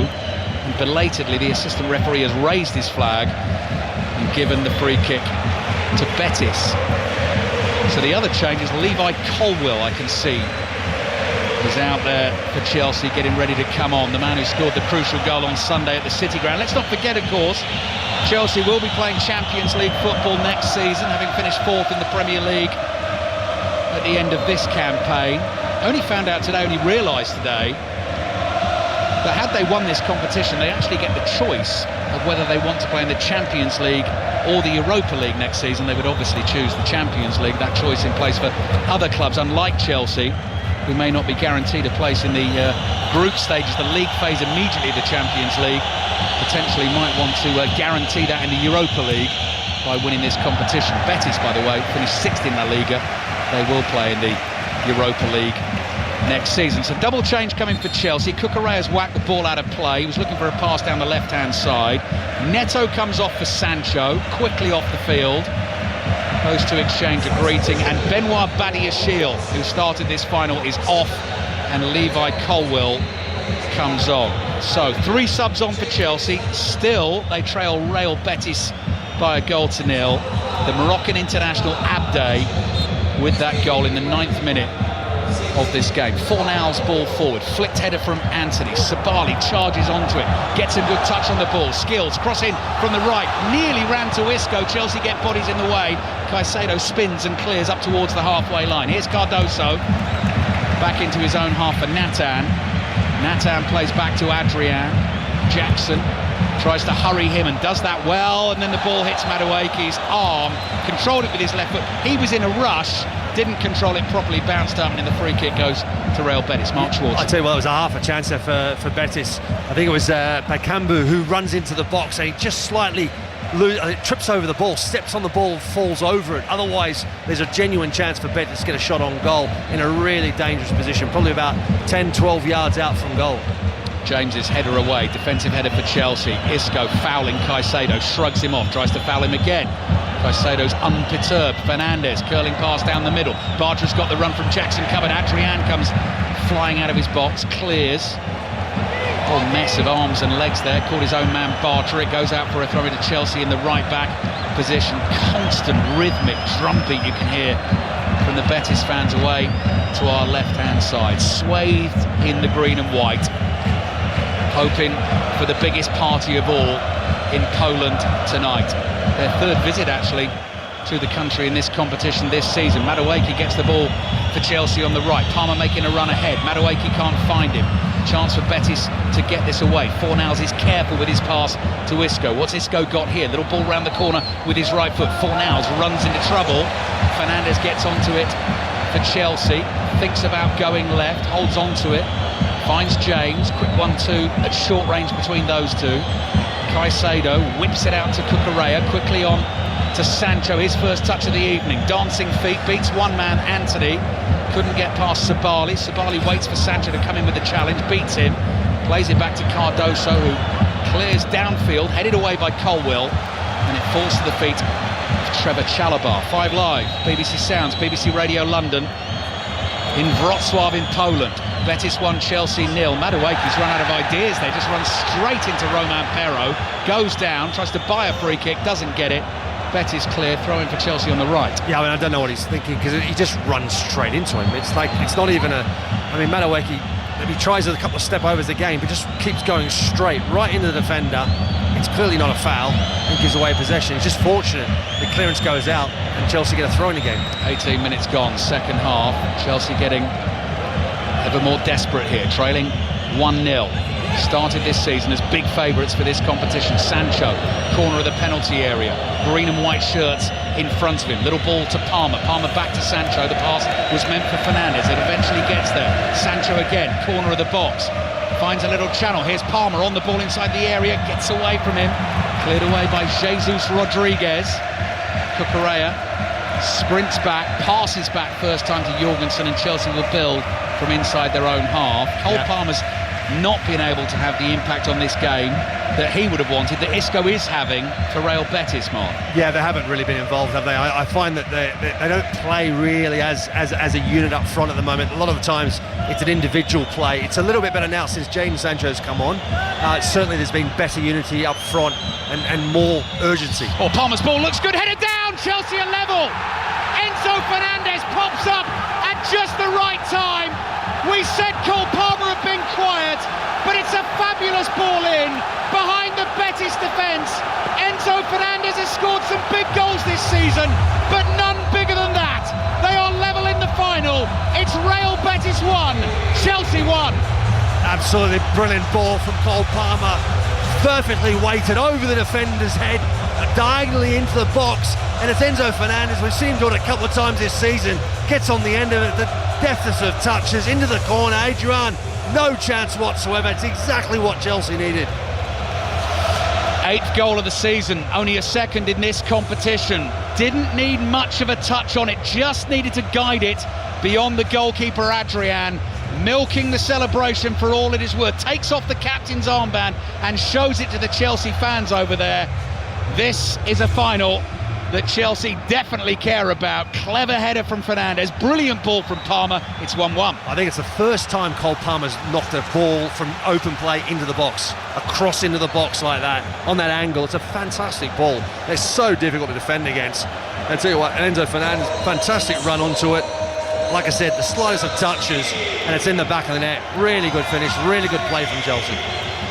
Could be extra time, could be penalties, but we've still got 24 minutes to play, plus added time in the second half. How will Real Betis respond to the setback? We've still not kicked off yet. Imagine VAR checking the goal. I couldn't see too much wrong with it. We are going to get back underway. Referee blows the whistle now. It is Real Betis 1, Chelsea 1. Springing the step for Chelsea. Palmer comes sprinting forward, trying to put Betis players under pressure. Jackson wins the ball back. Rolls to Madueke. Madueke looking for Palmer on the right. It does find him via a deflection. Palmer, little skills. Low right-footed cross blocked by Natan, and the offside flag goes up. Free kick for Betis. Oh, so late. The linesman's flag is so late. It looked originally like Cole Palmer was potentially offside, but he just let play go on and on and on and on, and then eventually lifts his flag up. It's just crazy how long it goes. Throw-in for Chelsea. They throw it back into their own half. Here's Colwill. Colwill across to Cucurella. Green and white shirts come flooding forward into the Chelsea half. Midway through the second half, 5 Live, BBC Radio London, all available on the BBC Sounds app as always. Cracking finish on our hands here, 1-1. Sancho speeding forward, ball at his feet, drops a shoulder. Sabali just looks at the ball, strong in the challenge and wins it for Betis. Bartra clears downfield, Chalobah leaps in the air, controls it deftly, turns inside his own half and plays it to Colwill. Chelsea's just got a better balance about them right now. Colwill's on, Reece James is on, Jadon Sancho. They just look a better side. Their interplay is far better at the moment now. Jadon Sancho playing in the Champions League final for Borussia Dortmund last season, playing in the Conference League final for Chelsea here. Palmer surrounded by green and white shirts, goes down, wants the free kick. Referee's not impressed. Anthony slips, can't keep the ball in play. Cucurella, clever, runs to the ball, picks it up, takes the throw. Palmer's got to get on his feet here and get involved. Here comes Chelsea. Sancho, Palmer, first time curler. Adrian pats it down and grabs the ball in the 6-yard box. Palmer back on the ground and then jumps to his feet again. It's all happening. Yeah, it is. It's a decent chance. I think he's trying to whip that to the far post and doesn't get enough on it and goes into the sort of towards the near post area. That's where Adrian's standing. So it's straight down his throat, gets it at the second attempt. But again, nice play from Chelsea. Chelsea fans, you can hear now, drums beating from Real Betis. Chelsea fans singing in the blue shirts away to our right and surrounding us in this stand as well. Perro makes a good run down the left for Betis. The cross is headed away by Chalobah. Cardoso gets onto it, the American for Betis. Clever little touch edge of the box. Here's Isco, danger man, brilliant tackle by Colwill. Just lowered his left leg like a cricketer in the field on the boundary just to block the ball so that Isco couldn't find a way through, and Sancho comes sprinting away down the left-hand side. The final is opening up now in the second half of the second half. Palmer running up to the edge of the area, back onto that deadly left foot. Another little drag. Defenders watching where he's going, eventually lays it back to James, to Caicedo, forward to Fernandez. Chelsea looking the best they've been in this final so far by an absolute mile at the moment. Sancho controls the ball on the left, plays it back to Cucurella. Everyone wants it now. Here's Caicedo. Caicedo to Chalobah. Chalobah opens play out to the right. Madueke sees the run of Palmer again. Palmer stumbles but keeps his balance, dangles his left foot in front of the ball. He's got the 19-year-old Jesus Rodriguez in front of him, holds him off, spins, turns him, gets the cross in, and the header is in from Nicholas Jackson, and that is quite brilliant. brilliant from Cole Palmer to create that goal. Fabulous feet on the edge of the box. Half of the subs go running and sliding all over Nicholas Jackson, but the rest of them go running to the man with magic in his feet, Cole Palmer. The twist, the turn, the touch, the cross, the header from Jackson, and Chelsea were 1-0 down. They now lead Real Betis by 2-1. Absolutely brilliant from Cole Palmer. Just steps on the ball, waits and waits, draws the young defender in, and then just drops the shoulder and turns him on a dime. In behind, the ball is brilliant. Jackson's run to the near post is excellent, and it's a fantastic goal from Chelsea, all because of Cole Palmer. Absolute magician. We've got a magician on each team tonight. Isco's been doing it for Real Betis, but in the last 5-6 minutes, Cole Palmer has definitely been pulling the strings for Chelsea. Let's just watch it on the replay now. Face to face with Rodriguez, just waits for him to sort of come towards him, turns, spins him, and then the cross as well. And Jackson actually does well. That comes fast, and he just guides the header in at the near post. Chelsea lead Betis by 2-1. Oh, the way he spins Rodriguez is brilliant, absolutely brilliant. The ball into the box is excellent. It actually comes off his chest. Yeah. And it's into the back of the net. I mean, he's very fortunate, but it's off his chest. And it's very close for Adrian making the save. But he does. I mean, they're still checking it. I don't think that's, for me, that looks a definite off his chest. Nicholas Jackson. Well, we were talking about whether he needed to make amends after the sending off at Newcastle. Didn't cost Chelsea in the end, lost that game, but finished fourth in the Premier League to play in the Champions League next season. And goodness me, we've got a haircut coming on the field now for Real Betis. Aitor Ruibal has coloured the hair left-hand side pink, right-hand side light blue. It looks like one of those mixed slushies you can get in the cinema. Those sort of bright blue, bright pink, revoltingly sugary drinks. That's what his hair looks like tonight. But it's got also the sort of the texture of candy floss as well. What a turnaround in this final. 2 goals in 5 minutes, Palmer creating them both. And it's no surprise. I mean, it's come just not long after the substitutions. I think they've been absolutely massive. Sancho and Colwell coming on together with Reece James. It's made all the difference for Chelsea. They just said it before in the commentary, before that second goal, they just look a lot more of a balance about them. It looked like more of a team playing out there. They were just so much better, so much organised. And this time, the individual brilliance of Cole Palmer, he's awakened. He's grown into this game as it's gone on, because he's been out of the game for vast majorities of it. And these last 5 to 10 minutes, he's come alive. Just found that space, found those opportunities, and then in the big moment, delivered the crucial skills and the crucial passes to get Chelsea in front. So 17 minutes to play. Real Betis are now chasing the game, and Chelsea are heading towards the first major trophy since the Champions League final of 2021. Coming into this final, had lost 6 of their previous 8 major finals. Not in Europe, though. Great record in the European finals. Europa League win in 2019, Champions League win in 2021. The 6 defeats have come in League Cup finals and FA Cup finals.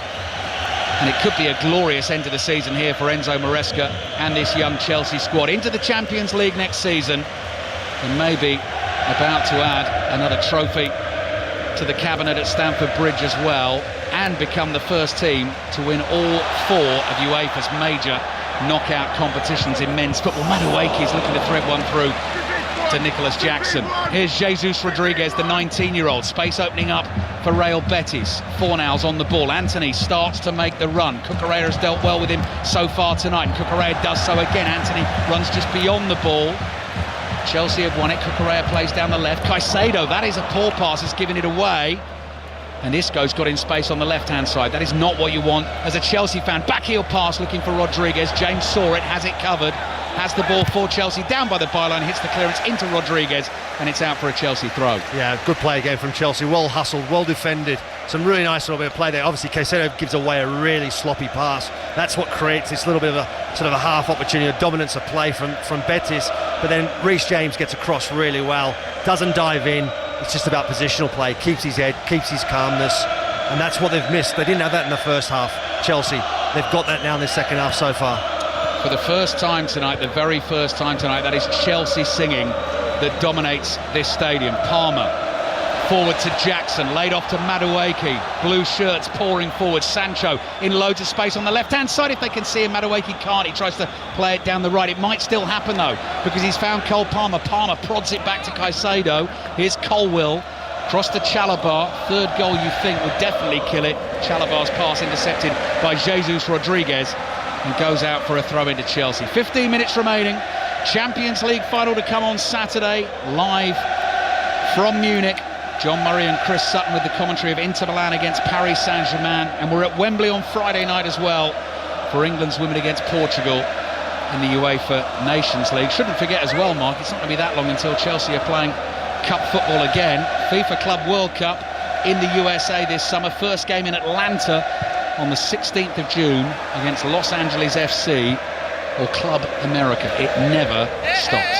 No, it doesn't. It just comes thick and fast, doesn't it, for these players? It's just getting more and more, and that's the problem.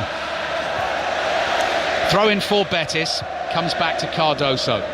Stunned by 2 Chelsea goals in 5 minutes here in Poland. Natan, the centre-back, goes wide to Perro. Chelsea's substitutions, Mark, made a real difference positively. Betis seem to have lost a bit, I think, with their changes. Yeah, they've lost a little bit of momentum so far, but that's because of Chelsea lifting their game, because of they being so dominant, and their substitutions have had such an impact. And obviously Cole Palmer, or I'd say Cold Palmer, is back. Yeah, we've not seen the celebration yet because he's not scored the goal, but the 2 passes, quite brilliant. Isco trying to get onto a cross from Anthony, headed away from him. Chelsea have still got to concentrate here. Sabali tackled by Cucurella. Assistant referee says corner for Real Betis. Suddenly explosion of noise away to our left. Isco is going to take this quickly. Short to Anthony, back to Isco, inside the Chelsea box, cut back looking for Cardoso. Brilliant from Jackson, gets in the way and blocks it, and Chelsea now streaking downfield. Sancho releases Jackson, and Jackson's away, running from the halfway line. Sancho to his right hand side. Oh, the touch is awful. The last touch is awful. He knocks it straight into the arms of Adrian. They were 2-on-1 against the goalkeeper. That could have been the final right there. No, it had to be. It had to be the final. Nicholas Jackson did everything right. Defended brilliantly in his own box. The breakaway, the touch, the movement in behind. And then it was this, third touch? Massive touch. Adrian it could have easily just laid it square to Sancho. Sancho was through. Could be the turning point in the game. Let's see what happens here. Fornals plays into Ruibal with the blue and pink hair, number 24 on his back.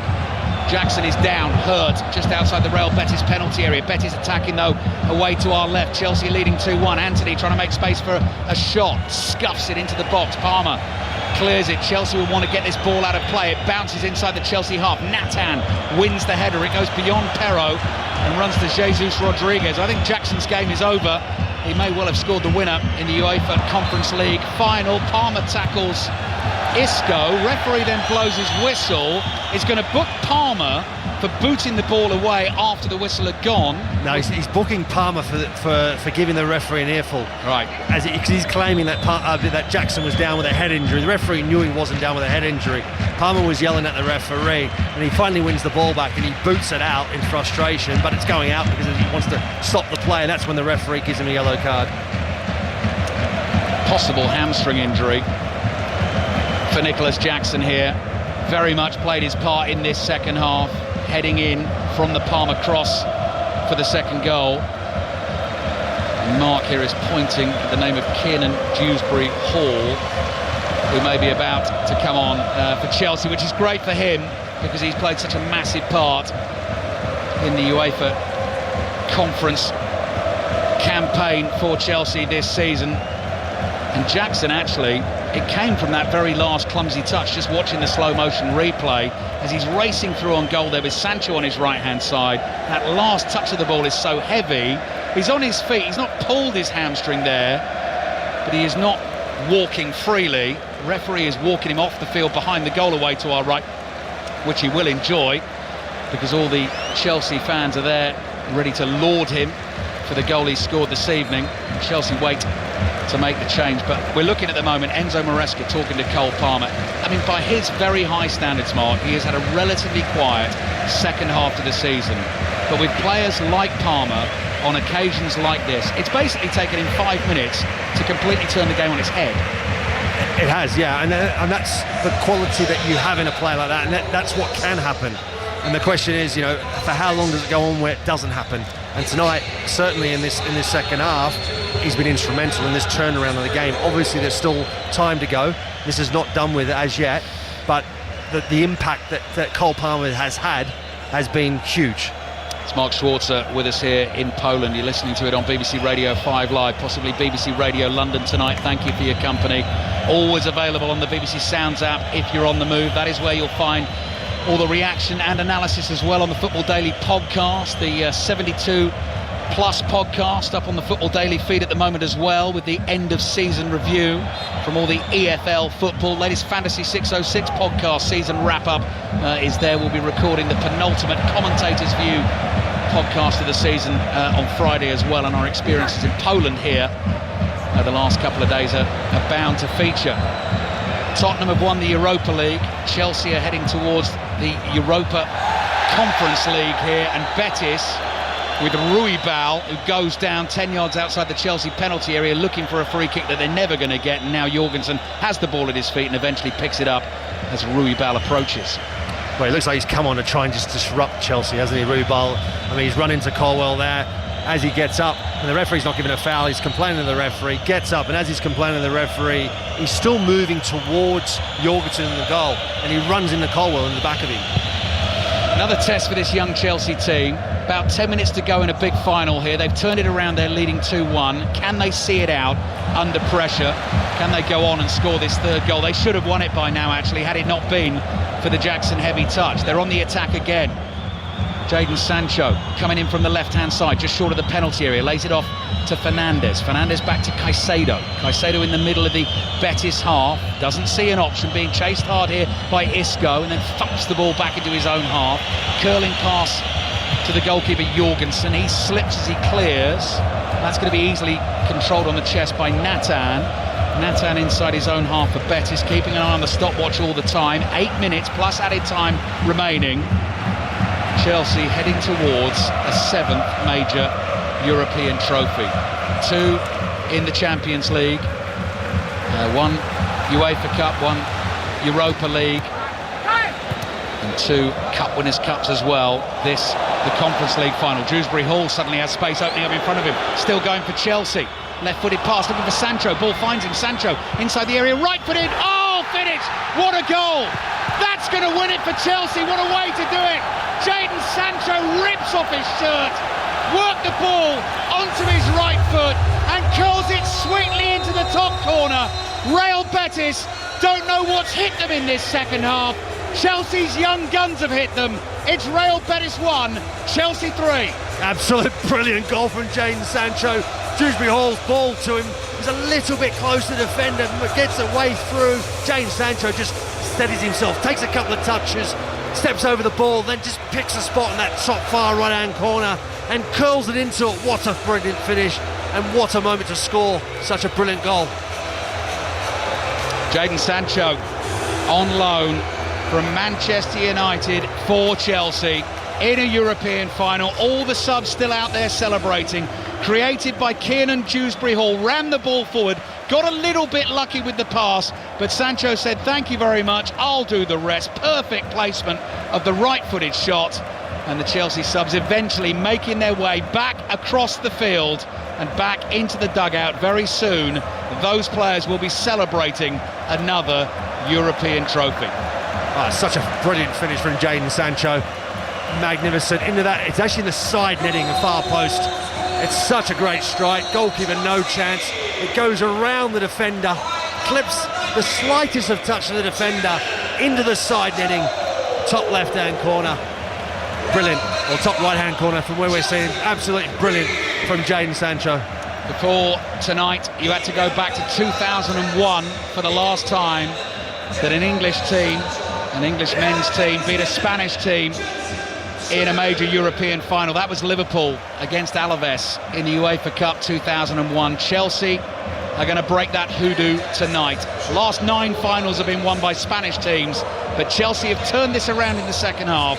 Enzo Fernandez, Cole Palmer creating the second goal for Nicholas Jackson, and Jadon Sancho curling in a quite beautiful third. Double change made by Betis. Pablo Fornals, one of the two players to come off. Lo Celso, former Tottenham man, has come on, and so has Sergi Altimira. They've got to find 2 goals in a little over 5 minutes. Oh, what a ball from Isco. Jesus Rodriguez brings it down, challenged by Reece James. Referee says no penalty. Scramble in the box, and Philip Jorgensen just falls on the ball for Chelsea. I tell you what, if Betis score now, it's still going to be a very nervy finish. I mean, they're claiming a handball. We'll have to see. The ball at the top is again brilliant from Xisco.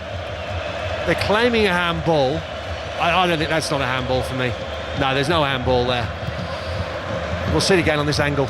Oh, here come Chelsea again, looking for a fourth, potentially. No, Fernandes stopped in his tracks on the halfway line. Jadon Sancho, of course, given the yellow card for ripping his shirt off in celebration. Here's Isco for Real Betis. Can he make the magic happen to get them back in this game? Or this man, Anthony, tries to do a Sancho, hits the left-footed shot. It is low, and it is straight at Jorgensen.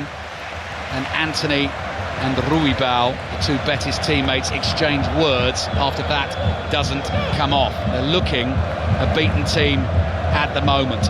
4 minutes left, plus added time in the final. Chelsea now leading 3-1. 1-0 down, the early goal from Abde. Palmer's brilliance, though, particularly to create the 2 goals for Chelsea in the space of 5 minutes. And then the third, the icing on the cake from Jadon Sancho. Wide on the left-hand side. Passes back to Cucurella. Cucurella across to James. James feeds it to Chalobah, challenged by Ruibal, fouled by Ruibal on the halfway line. Another change coming for Chelsea. Marc Guiu, 19-year-old Spanish striker, is coming on for Cole Palmer. And as you'd expect from the Chelsea fans, standing ovation from all of them for the man who's turned this final on its head. High fives from Dewsbury Hall, from Noddy Madueke.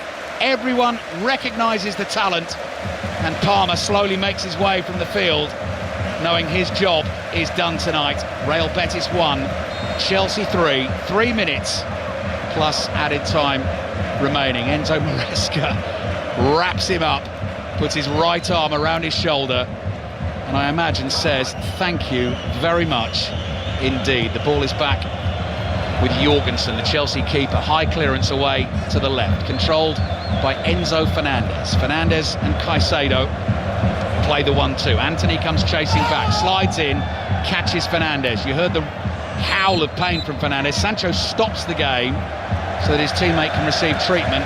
Anthony gets booked, and time is running out for Real Betis.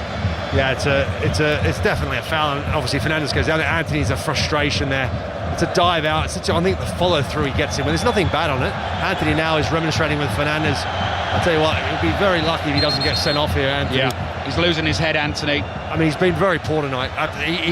He looks like the player that was at Manchester United, not the player that's been at Betis since January. He's been a player that hasn't really been involved. Whenever he has been involved, he's been pretty poor.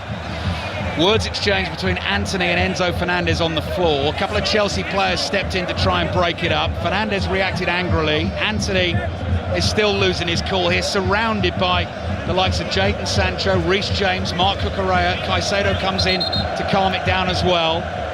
Tempers boiling over. I mean, by rights, there's 2 yellow cards here, which means Anthony gets a second yellow card. If the referee's going to call this. Yeah. Well, let's see what happened. Anthony came to have a word. Fernandez says something, slaps his right arm away. Anthony leans in, then just knocks his forehead into the top of Fernandez's head. He flicks out a right boot to try and retaliate. So you're right, either it's a yellow each or just let it go. Let's get this final finished.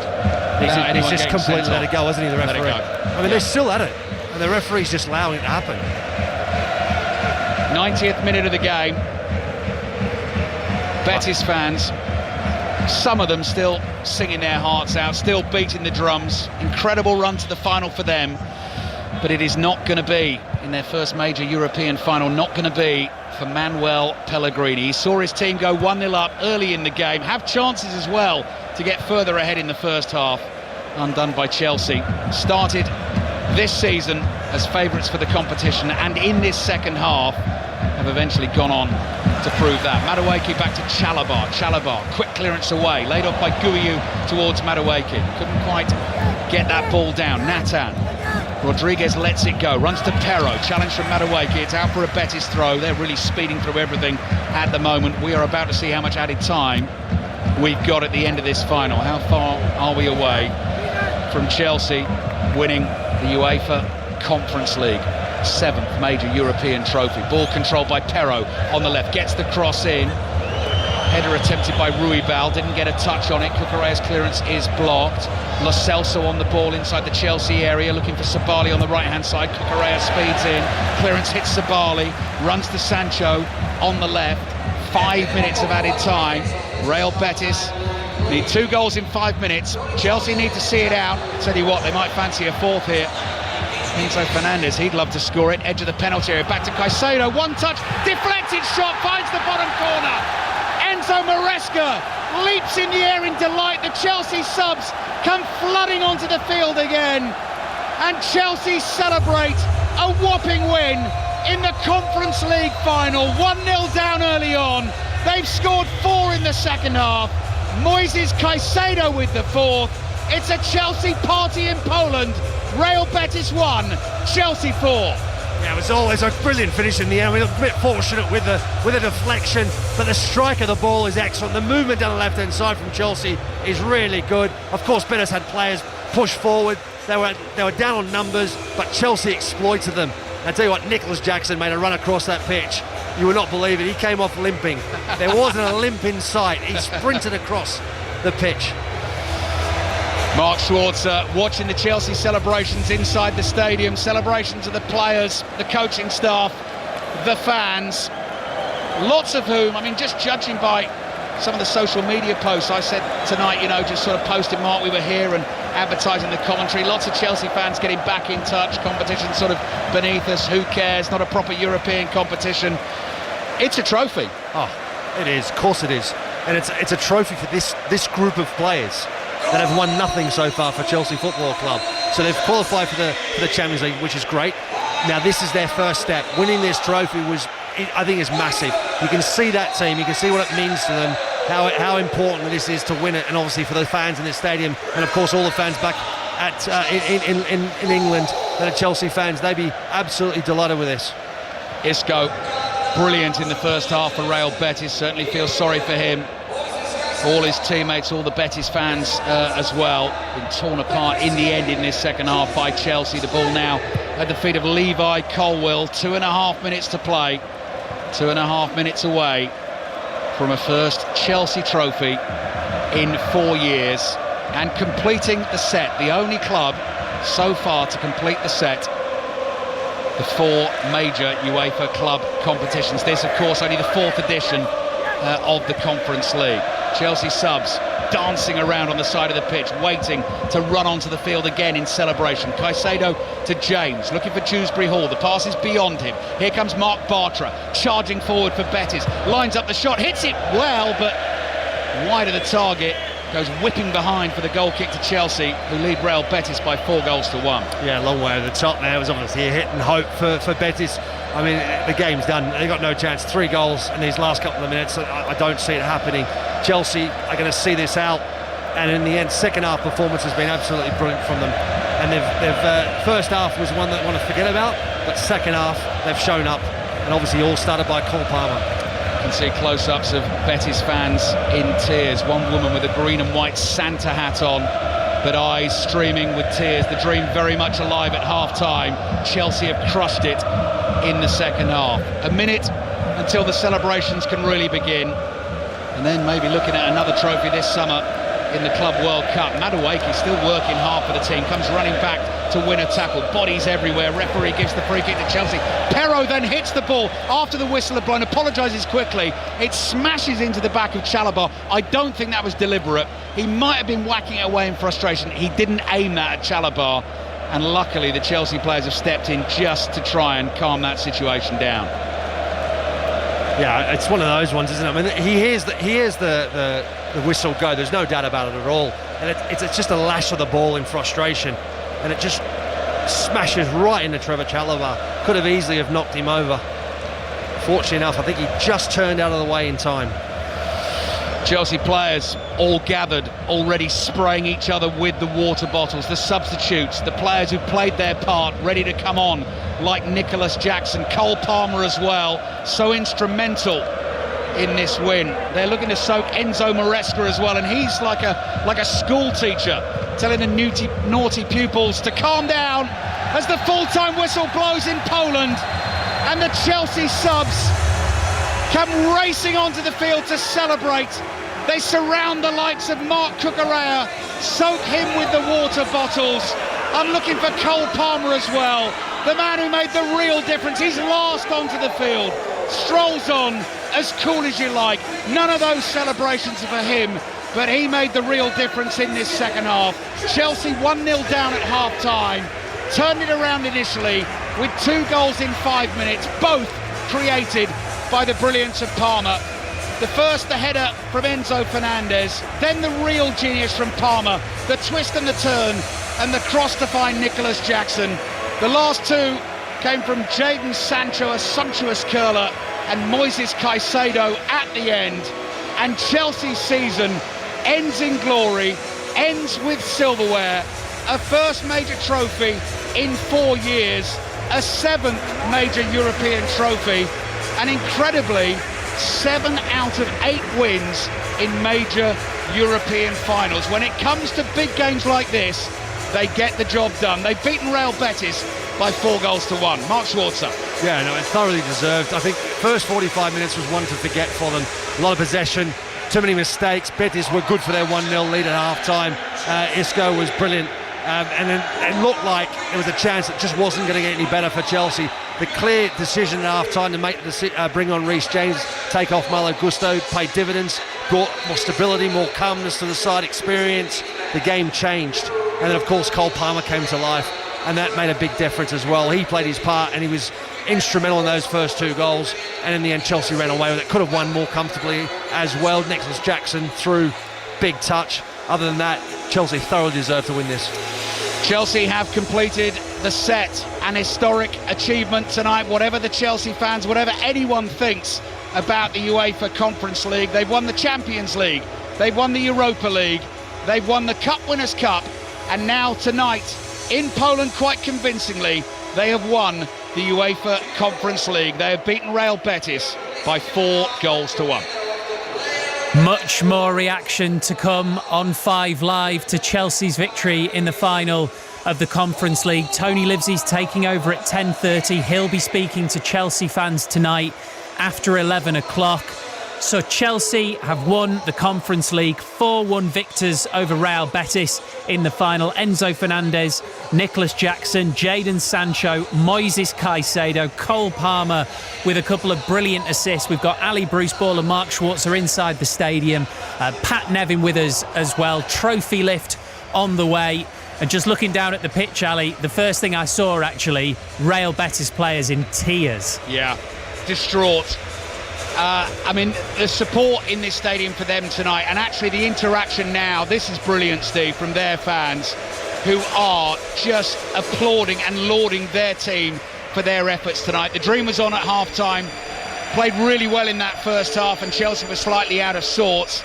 First ever major European final, they really felt it was on, and it hasn't quite happened for them tonight. And the scoreline looks really bad on them in the end, but they're chasing the game, and Chelsea have that quality, don't they, to punish them. But I think if you're a Real Betis fan, I think you've really enjoyed the run in the competition this season, because this isn't a club like Chelsea that spends lots of time in the upper echelons of European football, which is why it would have meant so much for them to win it. But I tell you what, talking about what it means to Chelsea, the huge contrast at the other end of the field, as you can hear the song blasting out, the entire Chelsea squad together, linking arms, bouncing up and down, dancing away with those Chelsea fans, and about to lift another trophy. Mark Schwartz, there's so many individuals that we can talk about, and we will talk about as we review not just Chelsea's final victory, but what comes next for them after this. I feel like we've got to start with Cole Palmer, because the two key goals were the equaliser and the goal to put Chelsea in front, and they were more about the assist than anything else. Yeah, they were. The first one was an excellent cross into the box, perfectly weighted, perfectly directed, and Enzo Fernandez just running on the end of it. All he needed to do was get a touch on it, which he did. Of course, he has to be there. It's a great run, but it's the ball, isn't it? It's the delivery in there, and I'm pretty sure it was his first delivery into the box from open play, Cole Palmer, and it was a fantastic ball. And then the second one, it just came from nothing. Cole Palmer down the right hand side, just playing with the youngster Rodriguez as he came on, and then dropping the shoulder and the turn, and the ball into that near post area was excellent as well. Jackson on the end of it, I mean, chests it in the end into the back of the net, and that just changed the game. It flipped it on his head, and I think also the substitutions after that, Colwell and Sancho coming on, made a massive difference as well. Well, Pat, we were saying at half-time it looked pretty clear what Enzo Maresca needed to do, but I still think we'll give him a lot of credit for doing it. Completely changed the game. Yeah, absolutely did. He'd have got some stick if he didn't do it. It didn't work. But yeah, it wasn't working for Gusto because he's not a central midfield player. Just about a couple of minutes after the start of that second half, I don't know if you can remember, Reece James played a ball in from the right-hand side. He just got into that area, knew how to play that area. Chelsea didn't quite get on the end to it. But the entire game had completely changed in that moment. So it was much, much more balanced. Reece James looks better in that position, and then of course the game starts to open up. The other thing is Chelsea have more power, more strength than the opposition, and they were always going to be able to keep on going. Chelsea are generally a better team in the second half. Lots and lots of 1v1s were interested tonight. My favourite one of course was Isco versus Palmer. Isco won the first half, Palmer hammered the second half, and those two beautiful, absolutely phenomenal assists that he got there were absolutely fantastic. So yeah, Chelsea deserved it by a country mile in the end, but they had to work for it. But in the end it was a bit of a cruise, and that's a bit of a relief because that's not happened to Chelsea often this season. Ali, I was just looking at some of the celebrations which are right in front of you there. They're almost on three levels. Nicholas Jackson going absolutely crazy in front of the Chelsea fans. One level down, Enzo Maresca dancing. One level down, Todd Boehly politely applauding. Yeah. And Cole Palmer as well, because none of that is sort of, I mean, he does get involved in a bit of it, but when they all raced on at the full-time whistle, just strolls on, takes it all in. You know, it just seems, you know, when he plays like that is his manner. You know, his pulse rate just seems so low. He loves the big occasions. He handles them so well. And I can see him now, all his teammates sort of cavorting around him. In fact, he's being brought over here for a first post-match interview. But absolute magic in his boots tonight. And I think, Steve, really, really important win for this young squad. As Mark has said, and as Pat has said as well, whatever you think about the competition, you know, this is a Chelsea squad that's been put together to try and achieve big things and try and build towards that.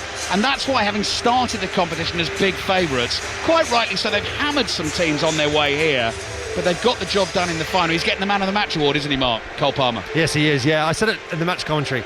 Cold Palmer is back. That's his celebrations. That's him, the way he played that second half. Absolutely brilliant. He won man of the match in his last European final for Manchester City in the Super Cup as well.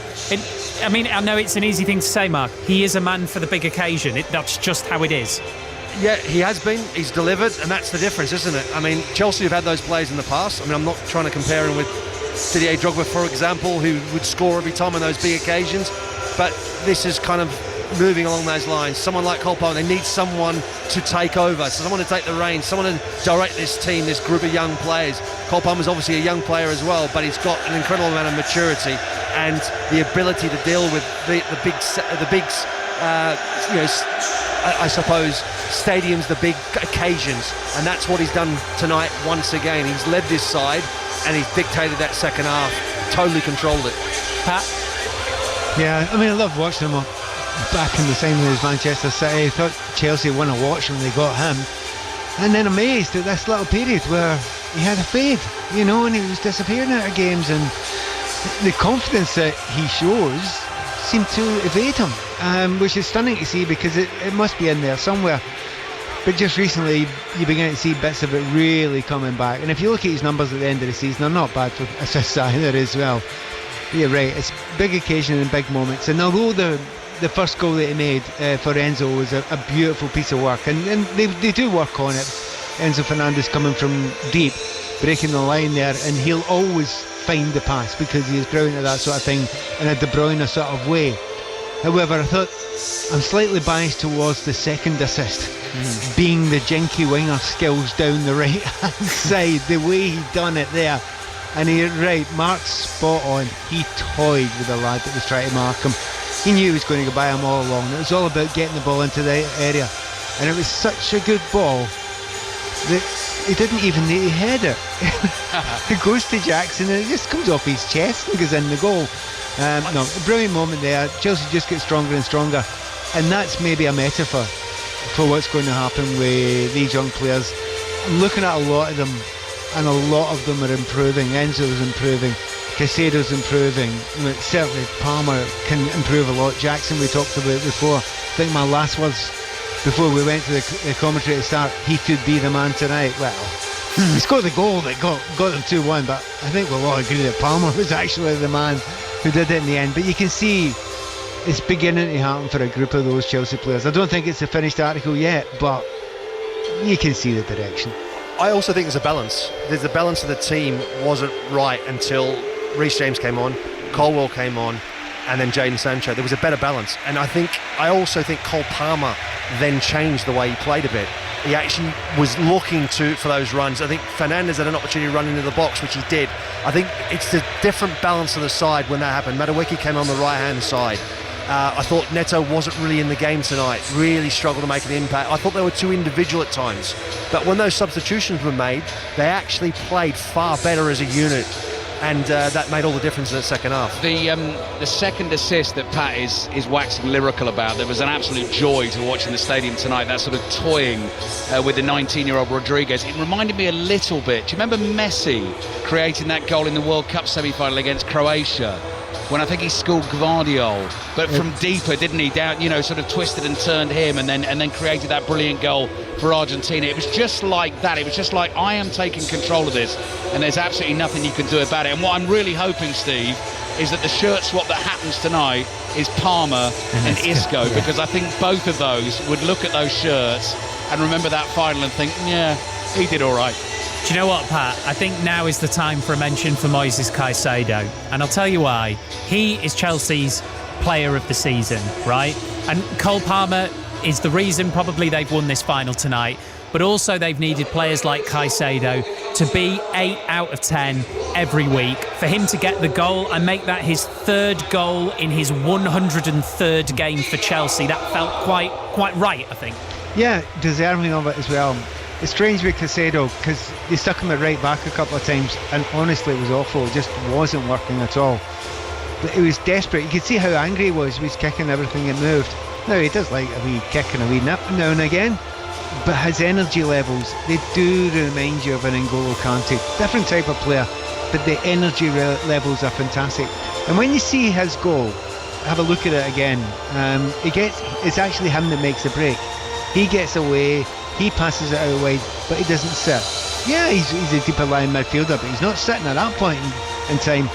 And there's been times this season where you get in the last 20 minutes of games and everyone's tiring, and he is actually getting stronger. So yeah, very, very important. Ali, it's time, very nearly time, for the Real Betis players to make one of the worst walks in football.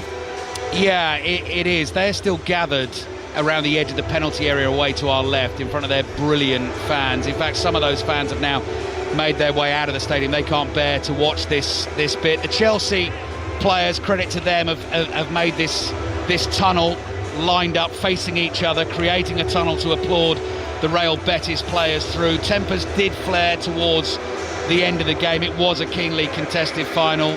Luckily, nothing boiled over between Anthony and Enzo Fernandez right at the end. The officials have now received their medals. Everything's decked out. This sort of stage here is decked out in black with green trim, and the UEFA Conference League trophy is standing on a tall glass plinth, very similar to the Europa League trophy, the UEFA Cup, that sort of vase shape, shiny silver gleaming under the floodlights tonight, and it looks like it's sort of got that bit of sort of gold inside it as well from up here, a bit like when they open the briefcase in Pulp Fiction. You never quite see what's in there, but just that shining gold inside the trophy.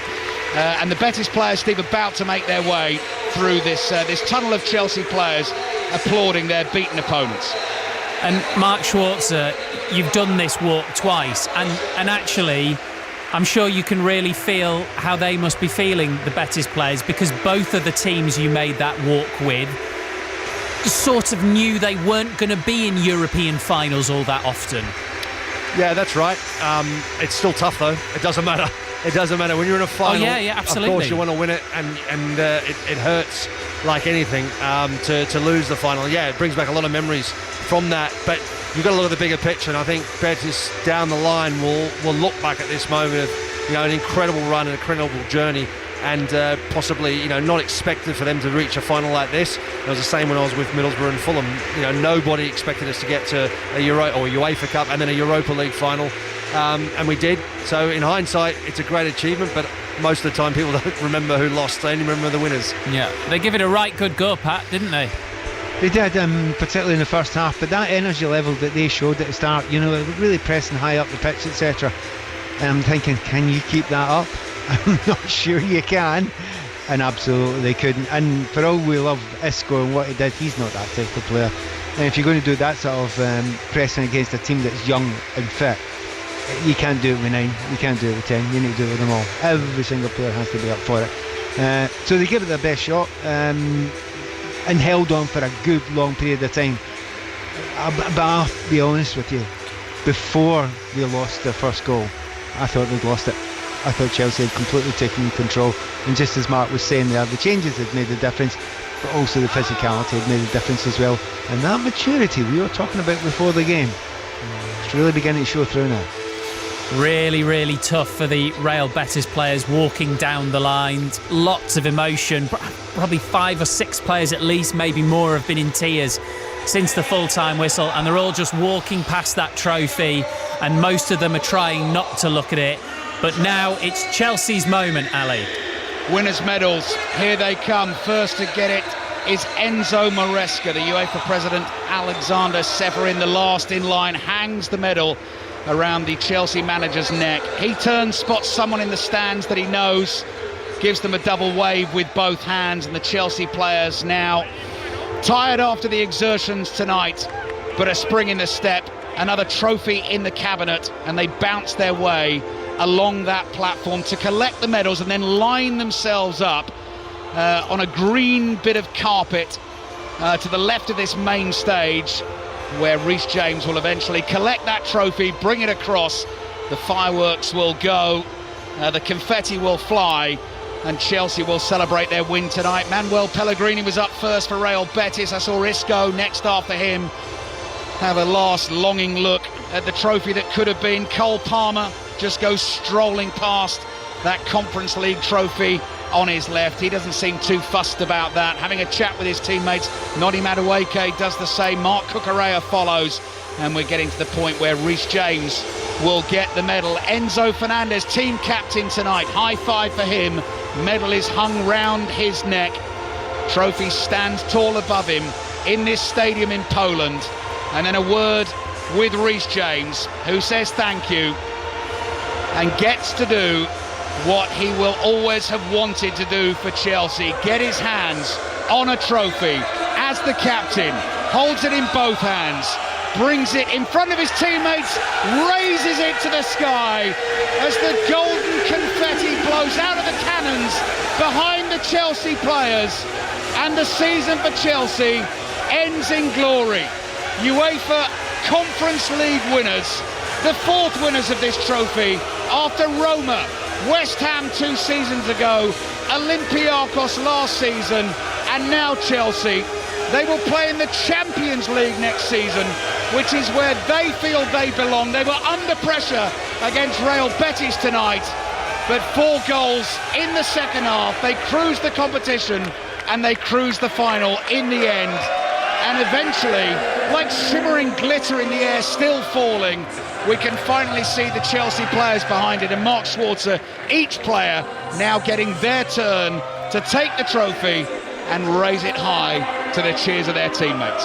Yeah, no, this is what it's about, isn't it? It's about creating that bond, that experience of winning a trophy, what it means to these group of players, to the club. And I think it's really important that they've done the job. They've matured. They deserve to win the game, and it's something they can take back to. And it's that starting point. We talked about it before the game. Qualify for Champions League, now win this trophy, and this could be the start of something for Chelsea. The glitter tonight, Steve, the confetti is like hanging in the air. All that's like a TV image, but it's like sort of golden snow kind of hanging in the air, and all the confetti on the pitch. Quite a scene here. Pat Nevin, you know how people have looked at this Chelsea squad over the last few years, and they've talked rightly about how much it's cost, and there have been lots of discussions over the years about how unbalanced it's become. Well, looking at those pictures, looking at those players, that is a team now. Very good point. It does look like a team. It looks like a group that's going to work together. I have to say, it didn't for a long time, and it seemed as if it was a massive big net thrown out wide and caught lots of fish, and they might actually get to know each other after a wee while. But you didn't see it happening for a good long time. But slowly but surely, it's been put together this season. And certainly near the end of it, you can see the sense of it. I mean, hey, there's a lot been lost on the way. I mean, they spent a lot of money on a lot of players that ain't worked in any way whatsoever. But maybe that's what was always part of the plan. You understand that there would be failures, as long as there was enough positives, particularly among the young ones, to go forward. But you also have to get a manager to bring it all together. I mean, I'm watching some pictures there. Cucurella, he's playing, and to be honest, a lot of people would have got rid of him. You know, a lot of people didn't like him. He's been one of the most important players of the team. And we had a chat beforehand about Anthony, and I said to you, I wouldn't play Anthony against him, because Anthony won't get a touch. Did he? No. He'd never get a sniff, because that's not it. And he should have been moved over the other side. But the point is, Maresca knew. He kept that. So he's learning as manager. He's going forward. The team as a group are going forward. They will buy over the summer where they are weak. So yeah, the plan as it is, it's not a quick one, but it still seems on track as we look at it right now. We will definitely get into the where are they weak and where might they buy, and who's celebrating down on that pitch might not necessarily be in a Chelsea shirt next season. Before we do that, Mark Schwarzer, you used the word there as you were discussing the trophy lift. It's a bond, isn't it? You win something together, you've been there, it bonds you. Yeah, it does, and I think that's really important for this group of players. Off the back of finishing fourth in the Premier League, qualified for Champions League, now they're in their first European final as this group of players, this next generation, this project, and they've delivered.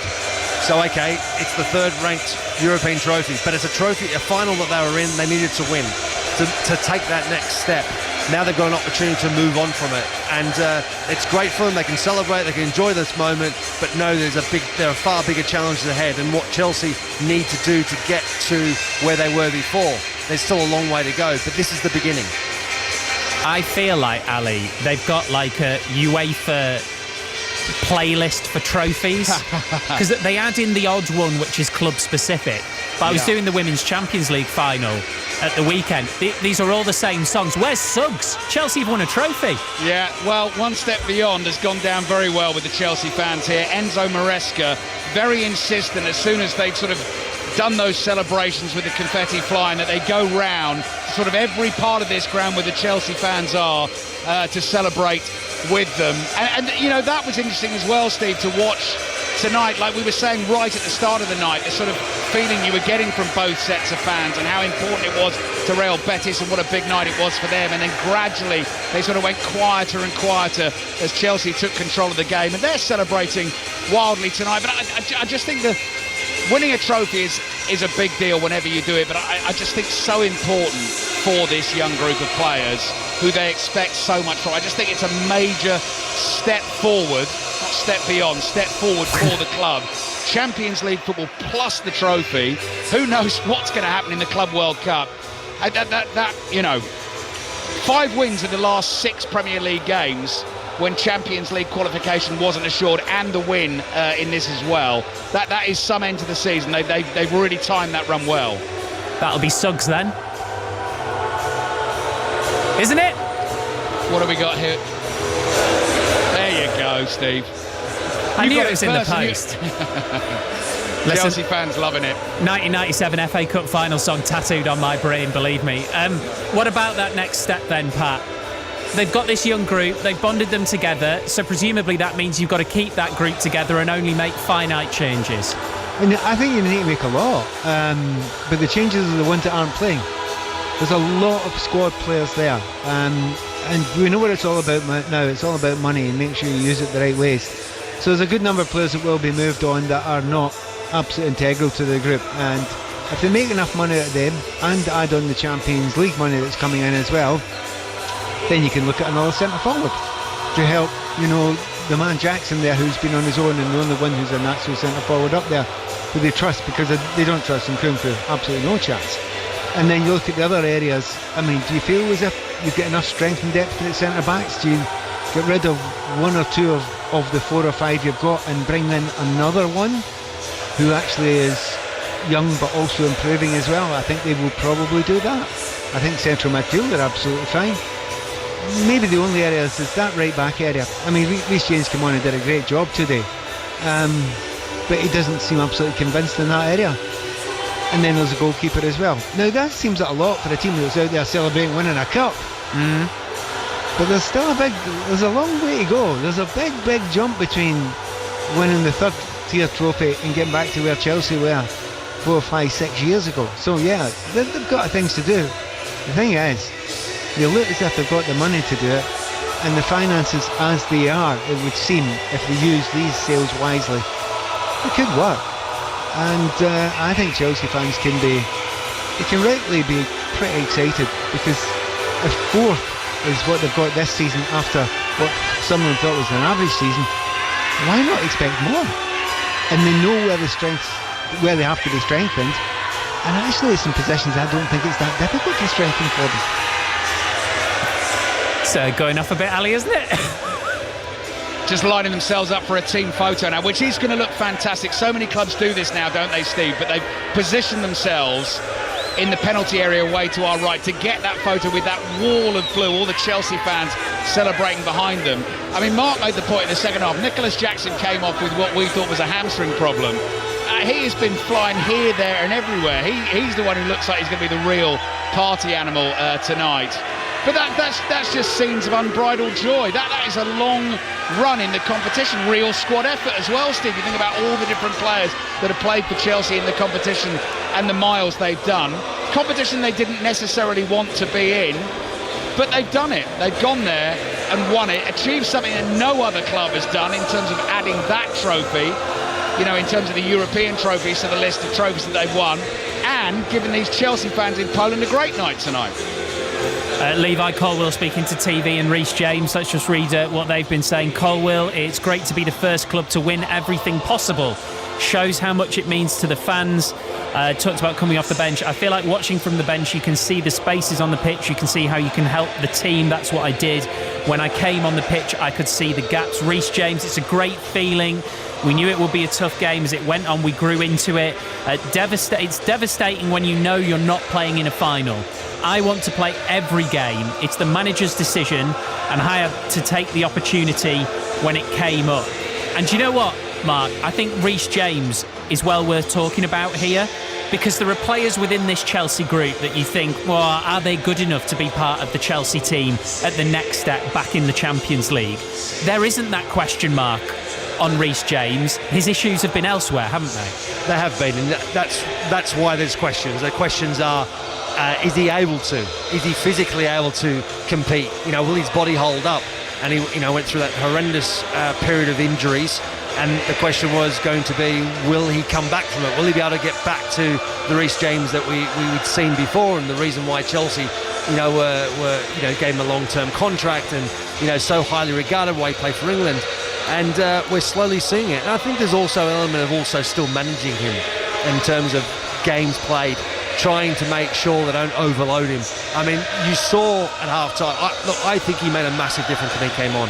I think it was very obvious. He just was. There was an enormous amount of calmness, reading the game. No diving in. And his ability on the ball. Pat talked about it earlier afterwards as well, about that first cross into the box where he's just slightly, maybe a little bit too heavy on the cross, but the perfect distance. It was the rangefinder for Cole Palmer. He clocked in on it, and that was the one that they went in there, and it was a great delivery in Enzo Fernandez. But I think it's really key to have someone like Reece James at the club. He knows the club, he's come through the ranks, and he's a guy that I think if they can keep fit, he can lead this team further and further forward and in the direction where they should be. Do you know one thing I would say about Chelsea just now, looking at the way they are, even those who are not very keen on Chelsea, you don't think they'll be worse next year. You think they'll probably be as good as they are, or probably better. And that is a really major thing when you're going forward, because the young players are actually maturing together, they're getting better, they're understanding the game better, and they're believing in themselves, and you know they're going to add to it as well. So that's something you want. Going forward, it's an easy phrase to say, but does that team look as if it's going to suddenly fall apart? Actually, no. That looks like a group that's going to grow, and that's a really interesting thing. But I keep on underlining it. As does Mark, third level trophy in Europe. We're not talking about winning the Champions League yet. There are many giant steps to make, but they look as if they're still making those steps upwards. And do you know what, Mark? I think that's why this conversation is different to pretty much any other cup final I can remember doing. Because normally, the game finishes, you talk about the key players, what next for them, what difference tonight might make.